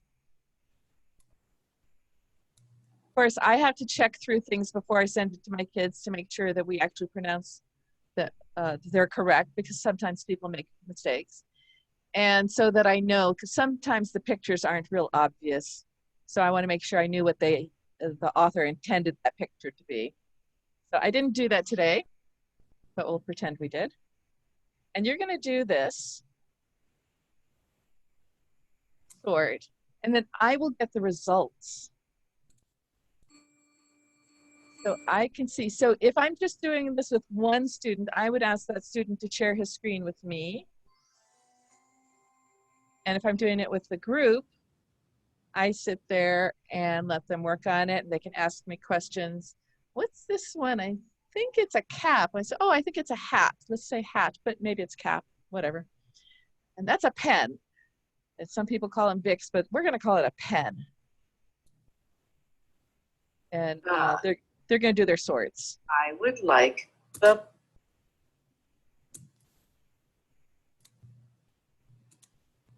And when you're done, I will get the results. So it's going to pop up here in my, am I sharing it?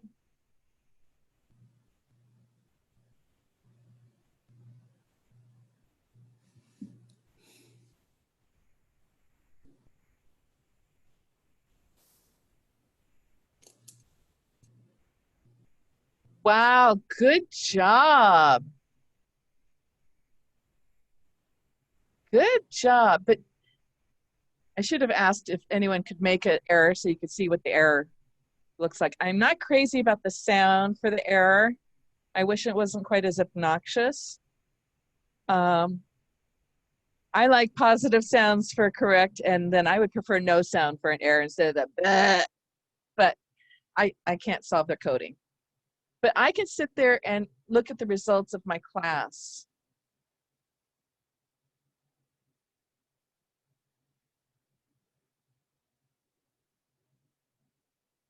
Okay, do you want to see what my results would look like? Yes. Share my screen with you. Okay. So I can see these were the images, and these are the results.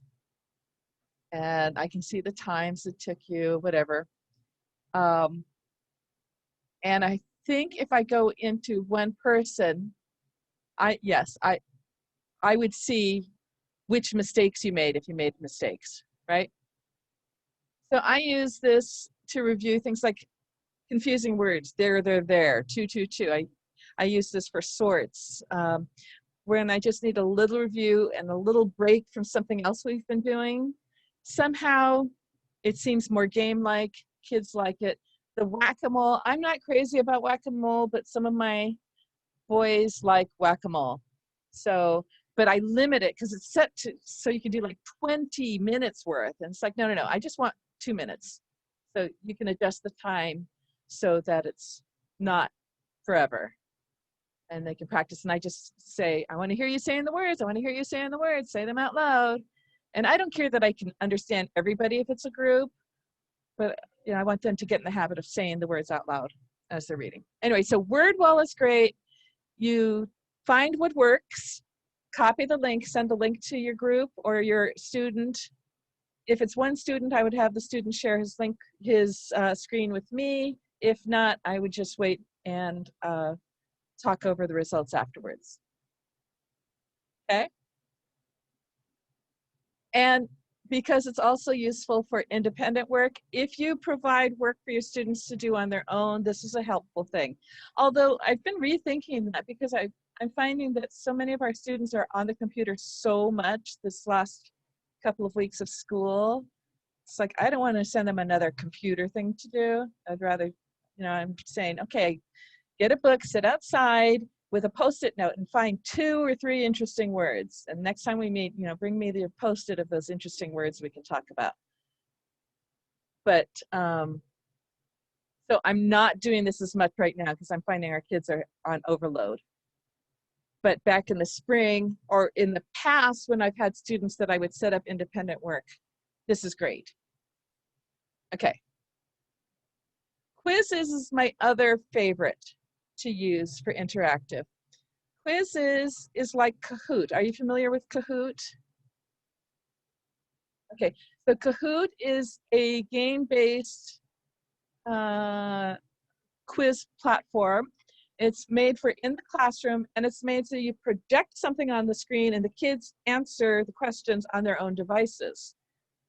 It can be used virtually, but not easily. Quizzes can be used easily. So let me show you quizzes. Quizzes can be used. Go, open link tab. Quizzes can be used for individuals or for groups. So it's free, and I need free. And you can search for, I don't know, I'm saying millions, but thousands upon thousands upon thousands of quizzes already made. And if you happen to have to use a stated curriculum like Wonders or Horizons or Words Their Way or whatever, someone has already made a quiz for that unit here. So you just search Wonders Grade 3 Unit 2 and you'll find quizzes already made. But I'm going to have you do a quiz about learning about quizzes. So we're going to do this quiz. I'm going to just pull this quiz. I'm going to start a live quiz. So we're going to work competitively, right? Classic mode. And I have the options of giving you power-ups, putting the timer. I don't like timers. My kids never like timers. We can shuffle the order of the questions. We can shuffle the answers within the questions. We can give you redemption questions. We can show these memes. I'm going to leave this on so you can see what the memes are like. And if you don't want to use that for your kids, you turn it off. I hate the music that comes along with this. It's just way too loud. So I always ask kids it's going to be too loud, turn it down. I haven't found where I can control it, but you can control it on your device, okay? So I'm going to send you this link. So if I were in the class, I could post this on the board and have the kids do it, but all I'm going to do is get the link, copy it, and I'm going to send it to you in the chat. So this is the thing we do again and again and again. I've taught the kids how to click on the blue words in the chat. I've taught them how to get back. They don't even know necessarily that we're going to a different thing. It's like, okay, this is what we're doing now. Okay, this is what we're doing now. Okay, and I see 6, 7 people, 8, 9. I don't know how many people are here. We're going to say it's the 9 of us. Oh, I know. Wait. I'm going to join on my iPad.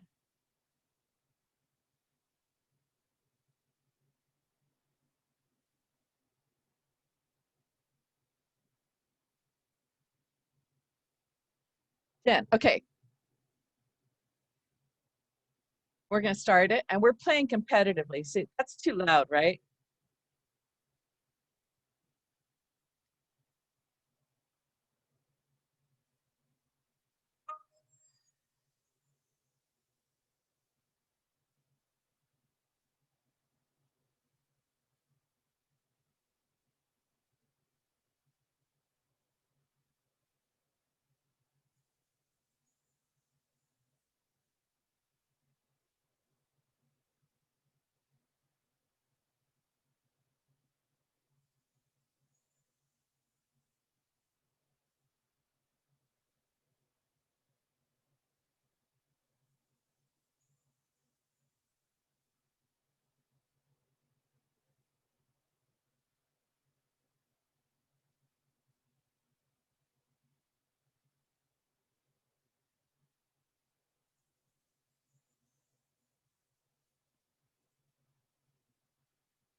If you've finished, you can come back to the share screen.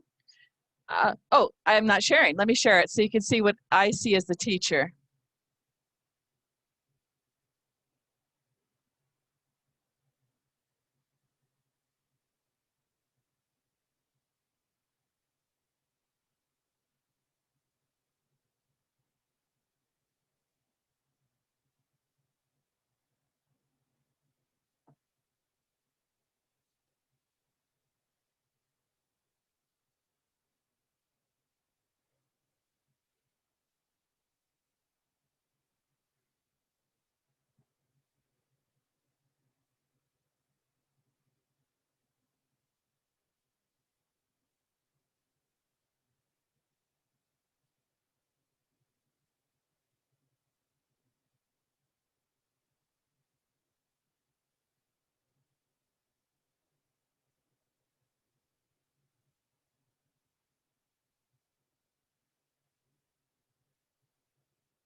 Emily, I don't know if it's me, but I can't hear anything.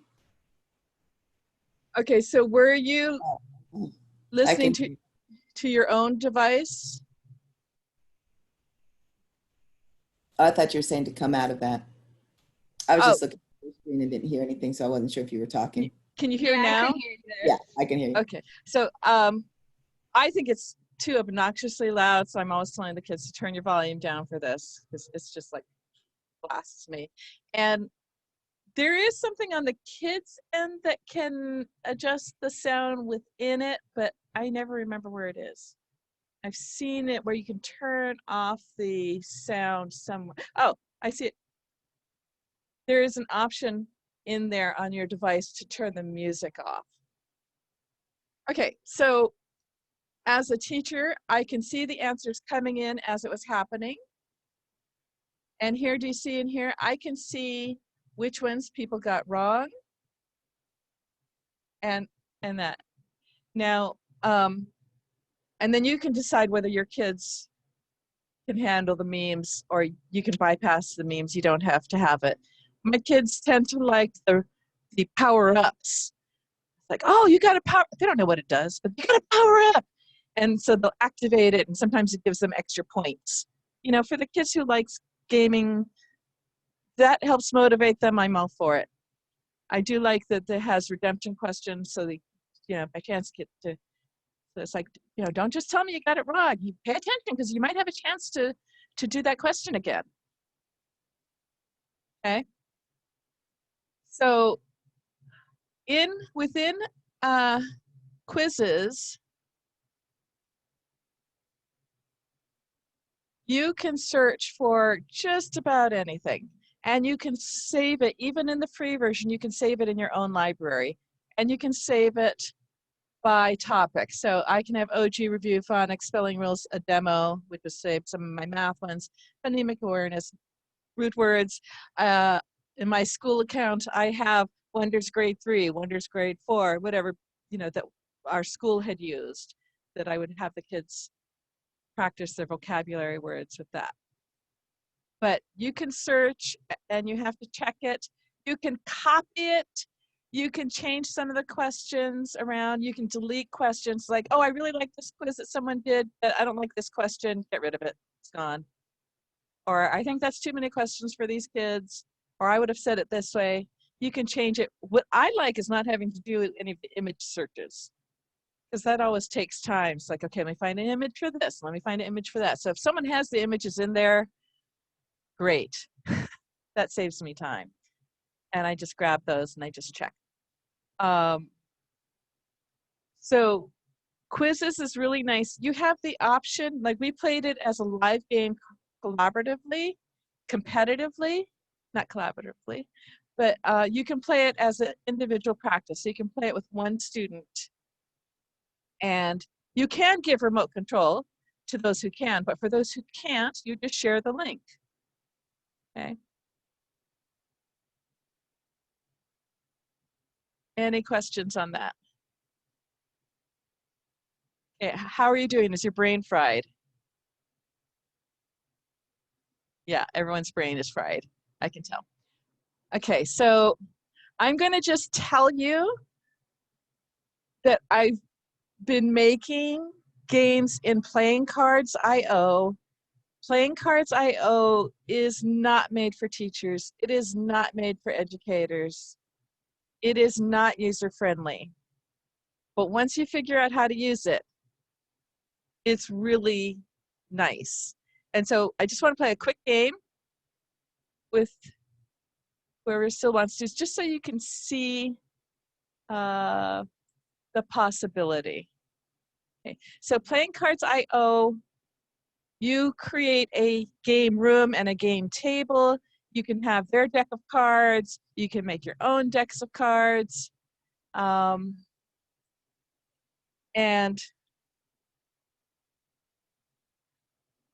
oops, I did the wrong thing.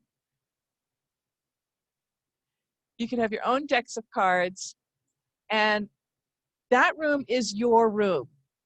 I can't make a room and say, oh, do you guys want to have my room? Because if you're using my room, I can't use my room. So I have to download the setup of my room, and people can upload the setup of the room and make their own room. But each room is individual to that person. And that's kind of a hassle. But if you are willing to work through that hassle, it can be fun. So first thing I'm going to do is I'm just going to share. Am I still sharing the screen? I'm going to share the other screen. Sorry. Can you tell I'm getting punchy? Okay. So because it's not made for educators, it's not organized for educators, you have to do your own organization. So I keep a doc with all of my games on it because they call it HNBQXZ. I want to call it the simple vowel sort. So I can't name their names, so I have to keep it in here and I link it. Okay, so I will just show you what it might look like. Things that are possible. What's nice about this is that everybody can play collaboratively. In this game, I put the words out.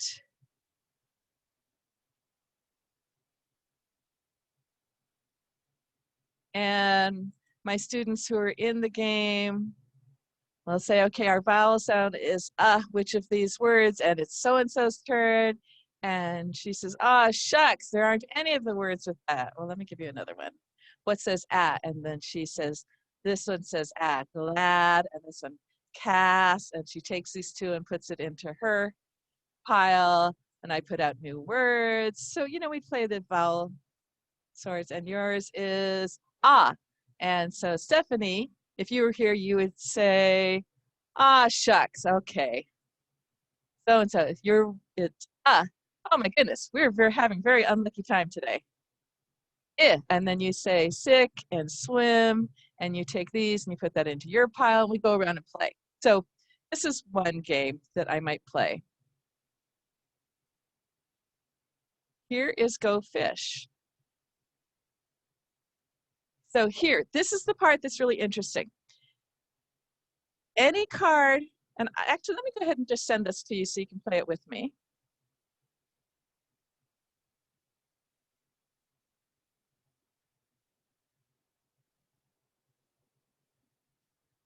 Okay, if you would come into this game, please, it's in your chat. And I tell my kids, you can make it full screen, which is the square that's on the bottom of the left. But pull your cards down into your hand. So if you pull it all the way down into the very bottom, no one else can see it. All the way down, and drop it in your hand. No one else can see it. So everyone's pulling cards. And in a group, I might make piles of cards first before I bring my kids in. And I'll say, you grab this pile of cards, and you grab that pile of cards.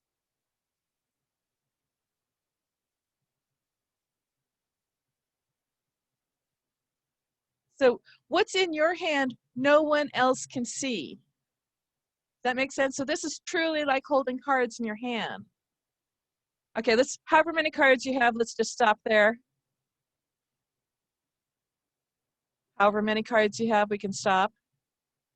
Okay, and let's play, we're playing Go Fish. So someone would unmute yourself and ask everybody who has this as in, and then give a word.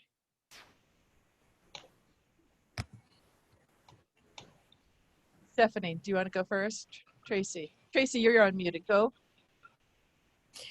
Who has, do I have to say the word or just the suffix? Well, I have my kids say the suffix and then tell me a word that's it's in, and then I might say what it means or what it does. So I will teach through this. All right, so who has hood? Good. Can you think of a word that uses that? Like neighborhood? Excellent. Does anyone have hood? Oh, so that makes, so we would tell you go fish. So if no one else has it, we would tell you go fish. So someone else ask, and then pull it down into your hand. If you had to go fish. That's what I meant. Okay, so somebody ask for one. As ing. As in? Swimming. Good. And what does it do in the word?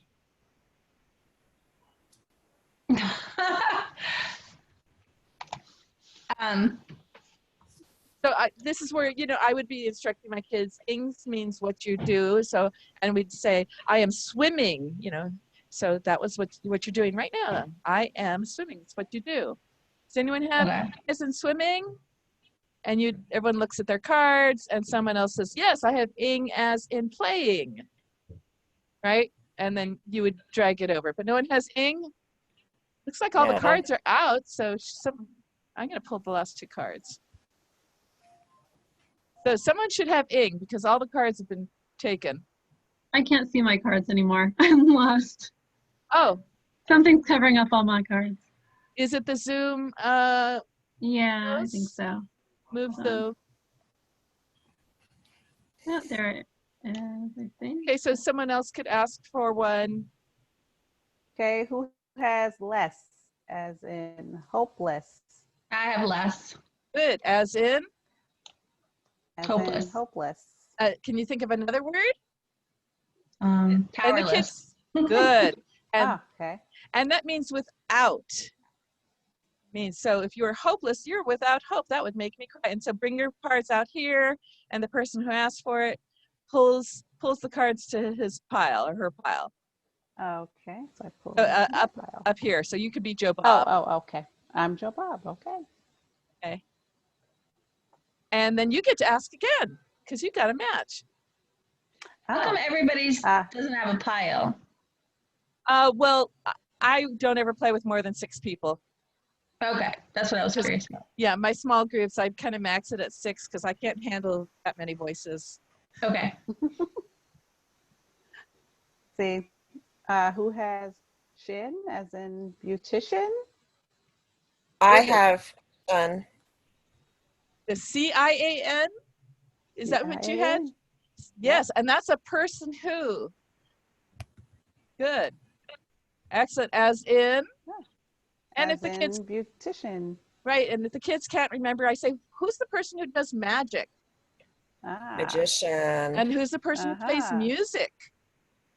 Musician. Right, good. So now you get to take that. And then we go through and we play Go Fish. And I played Go Fish with phonemes, with vocabulary words, with whatever it is that we're reinforcing. Because the kids have to read it. Right, as they're looking for the words, they're reading them again and again and again, looking for the words. And I have this one boy, one of my ODD boys, he cheats up and down, and I don't care. And he gets this little smile when he's cheating. And I know that he has it, and I ask him, and he doesn't. And I don't care because then he's smart. He waits 2 turns, and then he asks me, oh, do you have this? I just picked it up. I said, yes, I do, but he's had to read it again and again, so I'm okay with that, you know? I'm getting the kids to read more, and we're practicing whatever. So I play Go Fish with them. I play Uno with them. So if you would come back, and I will just show you some other games. I can't teach you how to make these right now, but I can just show you the possibilities. So if you could come back to the Zoom. And, you know, as I do, I'd say, come back to the Zoom, copy me, so I see that you're with me, and I'd make some other silly face. Ready? If you're back in the Zoom, copy me. Nobody's back with me. I don't see you there. If you're in full screen, you have to get out of full screen. And then you can find the Zoom icon. Down at the bottom, so come out of full screen. It's the. I did that. And then We it should can't be. see your face. Oh, we still can't see your face. Your screen is being shared. I don't think we can see everybody. Oh, okay. Well, in any case, if you're back here, and I will just show you some of my other card decks, just to show you what we can do.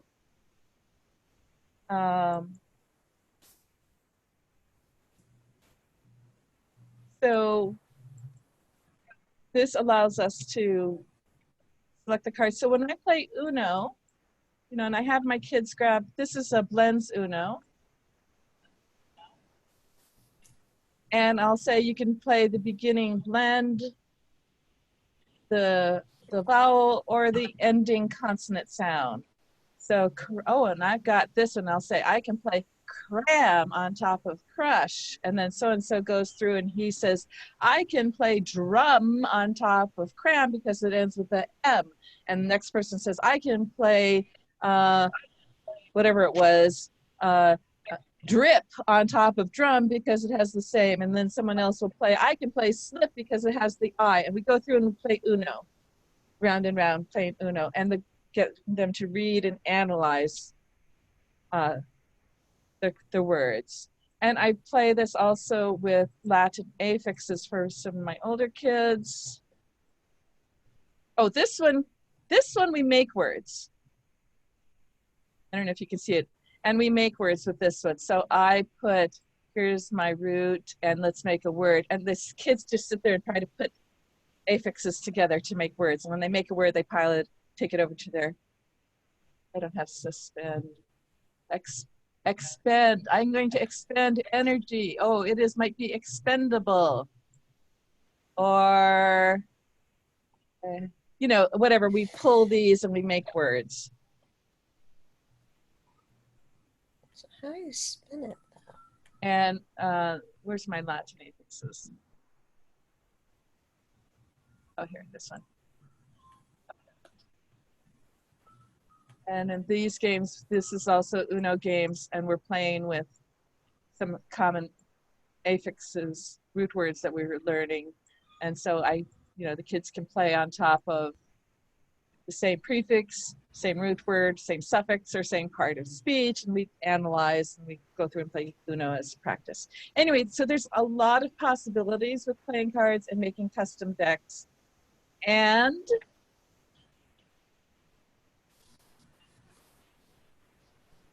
this is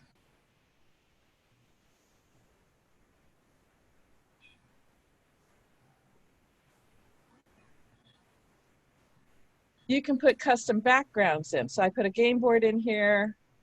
We read the word, we read it correctly, we spin the dice, and then we move our pieces going through the board. And everyone can play from their own device. So Playing Cards IO has a lot of possibility for educators. It is not friendly for educators, but it is possible to do. So I have started a wakelet of my backups, my room backups, where other people can then copy the room. So what that means is if I'm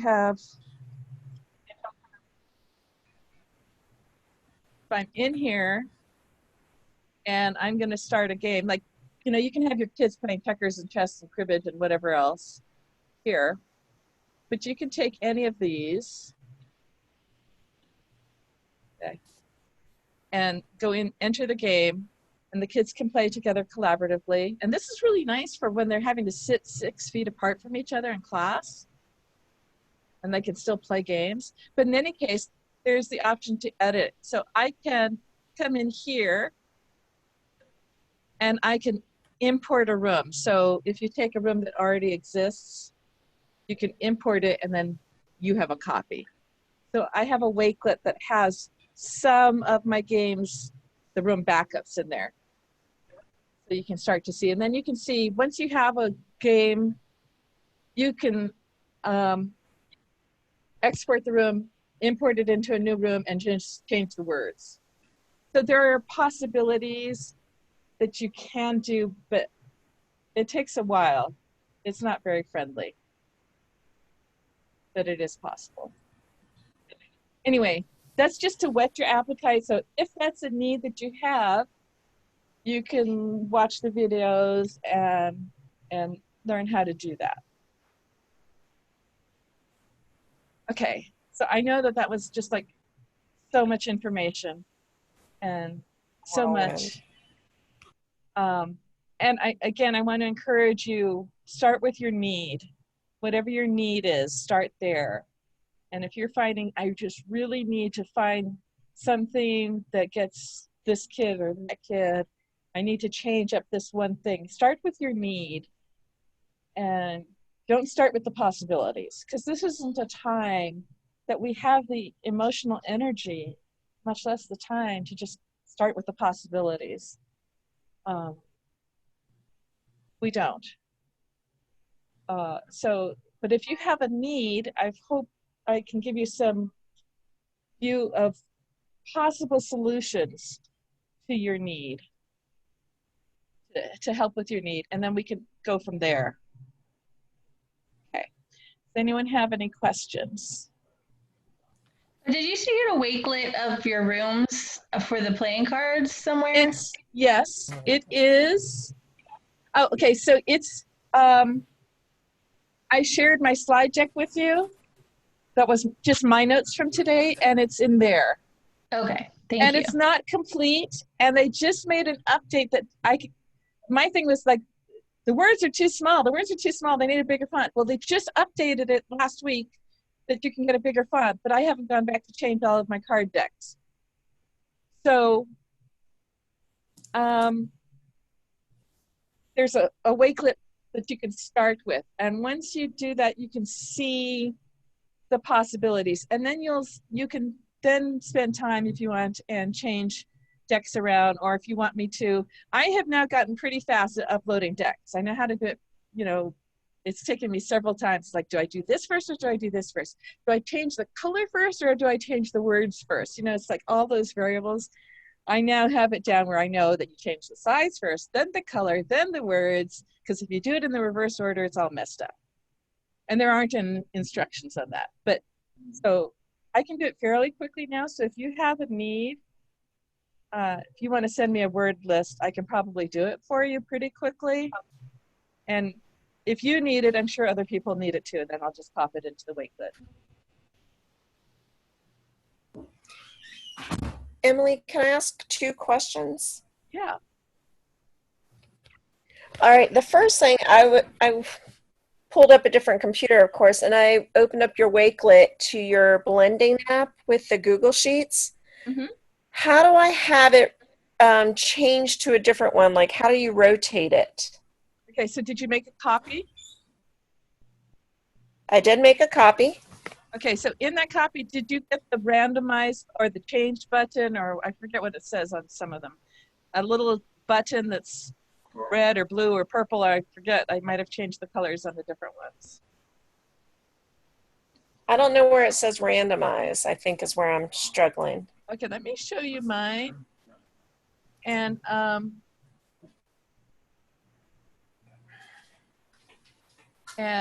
I figure I'm doing this on Tuesday. I want to know how to do it. Okay, so does yours look like this? And do you see this here that says I don't see a change button. I don't see a change button. And you made a copy. I wonder. And I made a copy. What I see the letters really big. And hold on, let me see if I go down some, if it shows it. When it goes down, I just see the. Can you share your screen with me, please? Well, I'm on a different computer. Oh. All right, let me.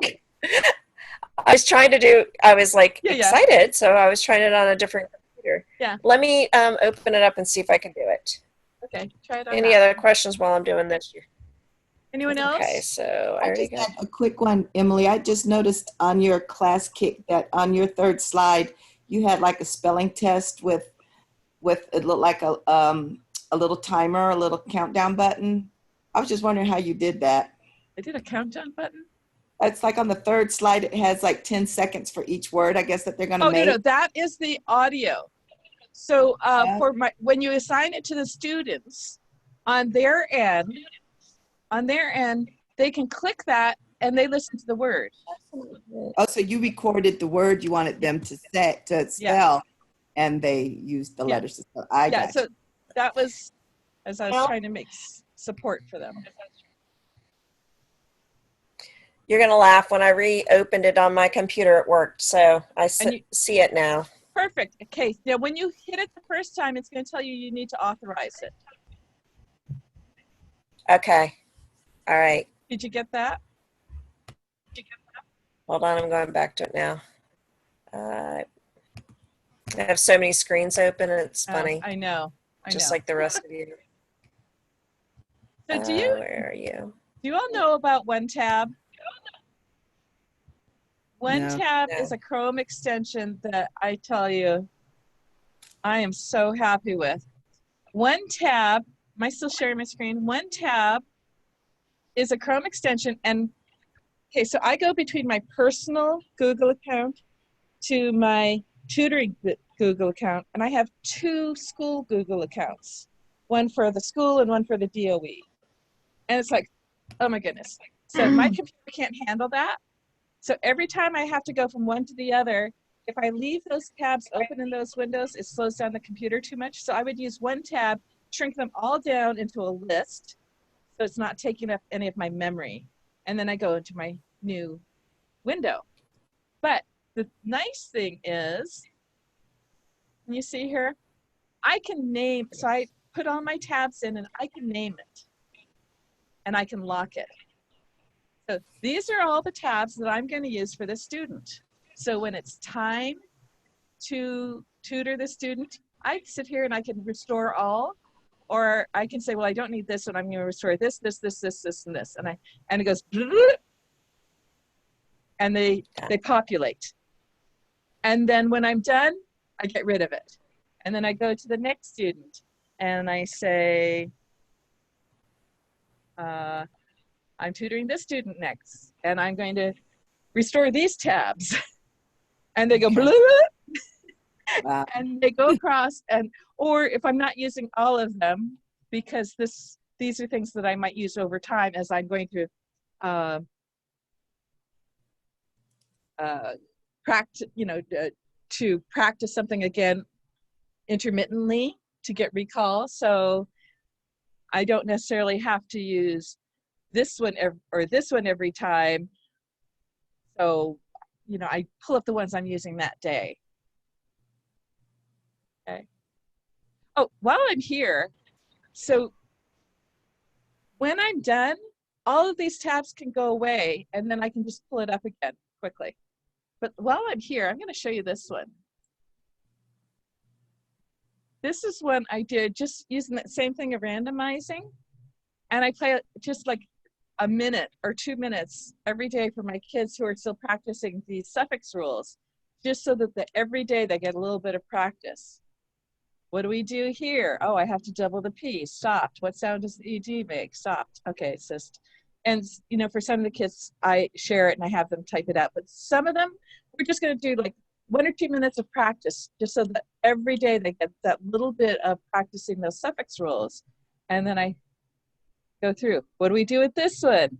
Oh, we have to double the P. Good. And and then they spell it. What do we do for this one? Nothing. Just add it on. D-E-N-T-E-D. And I go through and I just practice these. Oh, that one doesn't make any sense. So sometimes I have some that didn't make any sense. I have to get rid of that one. And I'll do where I have the E drop and the 111 together. Oh, okay, this one was tricky. What do I do here? And the kids will say, drop the E. I say, oh, let's look again. What do we have to do? And then the kids just beam, and it's like, oh, you got to keep the E so the G says, But obviously for my ones that are just starting, I'd skip past that one. So I just do that randomizing the words, randomizing the suffix, and do like 1 or 2 minutes a day just to keep them thinking about it. Because otherwise, you cover it, you master it, and you go on, and they forget. So that randomizing feature is really nice in Google Sheets.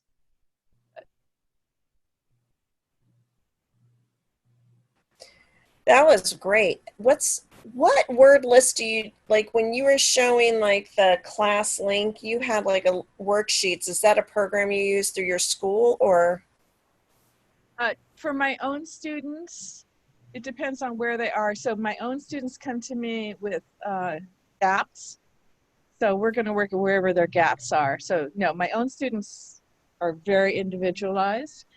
And I just meant the word list that you had, because I just wanted to get different word lists together. That's all. Yeah. So no, I just say, okay, I see that we need this. And then I just, you can Google search any list nowadays. You can put in 2-syllable, closed syllable words, 2-syllable rabbit words, or, you see what people call it. You get the list. I just copy and paste it in. So, I know that there are word list generators, and I have some books that have lots of word lists. There's More Words by Pam Marin, I forget her last name, with the Laughing Ogre Press. She has a good one. My favorite old time one is the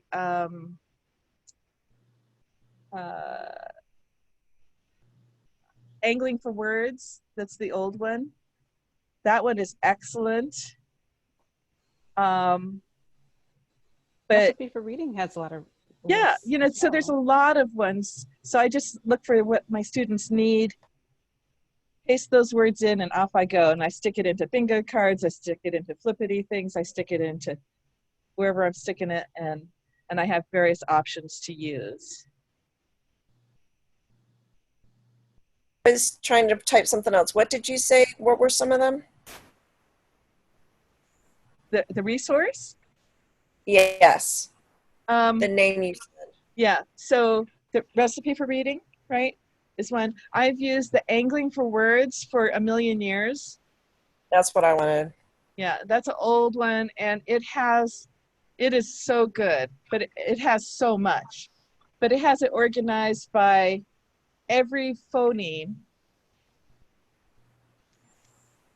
Okay. and phoneme by grapheme and by length of word, 1 syllable, 2 syllables on, and it's got it organized super crazy, so many options. And that More Words by Laughing Ogre Press has the same type of organization, but without as many words, but just really good organization. And then Emily Gibbons has her word list Yes. generator, but I couldn't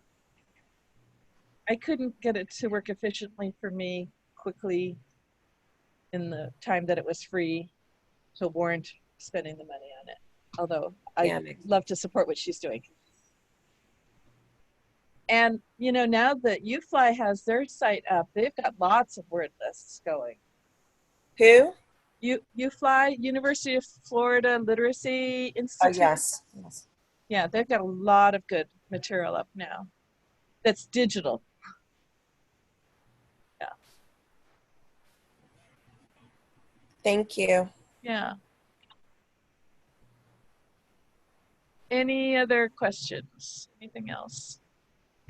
Mine is just back with how you made those letters again. I know you're saying you made the letters and then you took a snippet of it and changed the color and moved it in there. But just going back to where you made the original letter, were you doing it just in Word or where were well, you? if you have a photocopy of letters that you upload, that could work. If you have a PDF of something, but I think I had just used, I don't know whether I used a Google Doc or a Google Slide, and I just typed it in. So I had all my letters on one page, and then I just took it in and snip this, snip this, snip this, snip this. So you could just make it say I like just typed it up. Okay. Yeah, super fast. Yeah, I mean, the same kind of thing like I would do when I would print my letter tiles and laminate them and cut them and put Velcro dots on it or put magnets on it for my kids, right? So, you know, it's like I had a Google Slide or a Google Doc, I don't remember. I just had my letters typed on it nice and big and use that.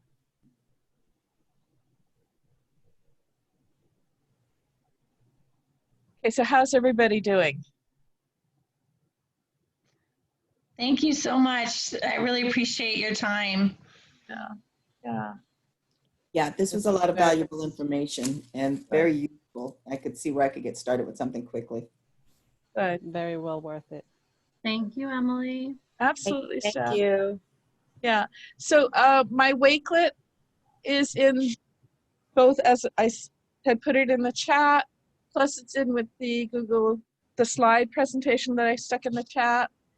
How do we take that off? Wait, how do I get the slide presentation off the chat? So if you just click on it, it'll go up to your chat. Let's see. Oh gosh, there's so many links on here. Yeah. I found it. It's at 323. Oh. 320. Oh, I start at 325.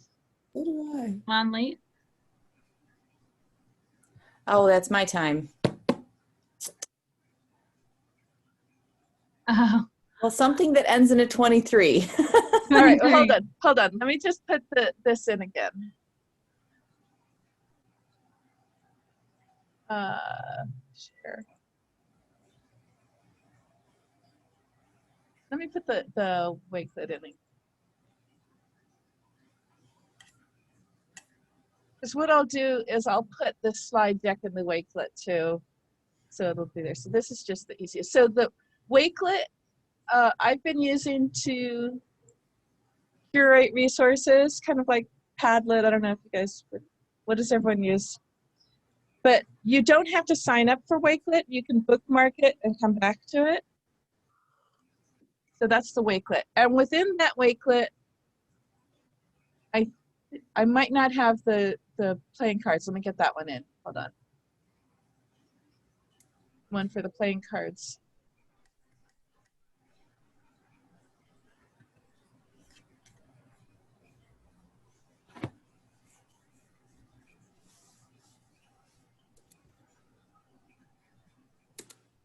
Okay, so those two.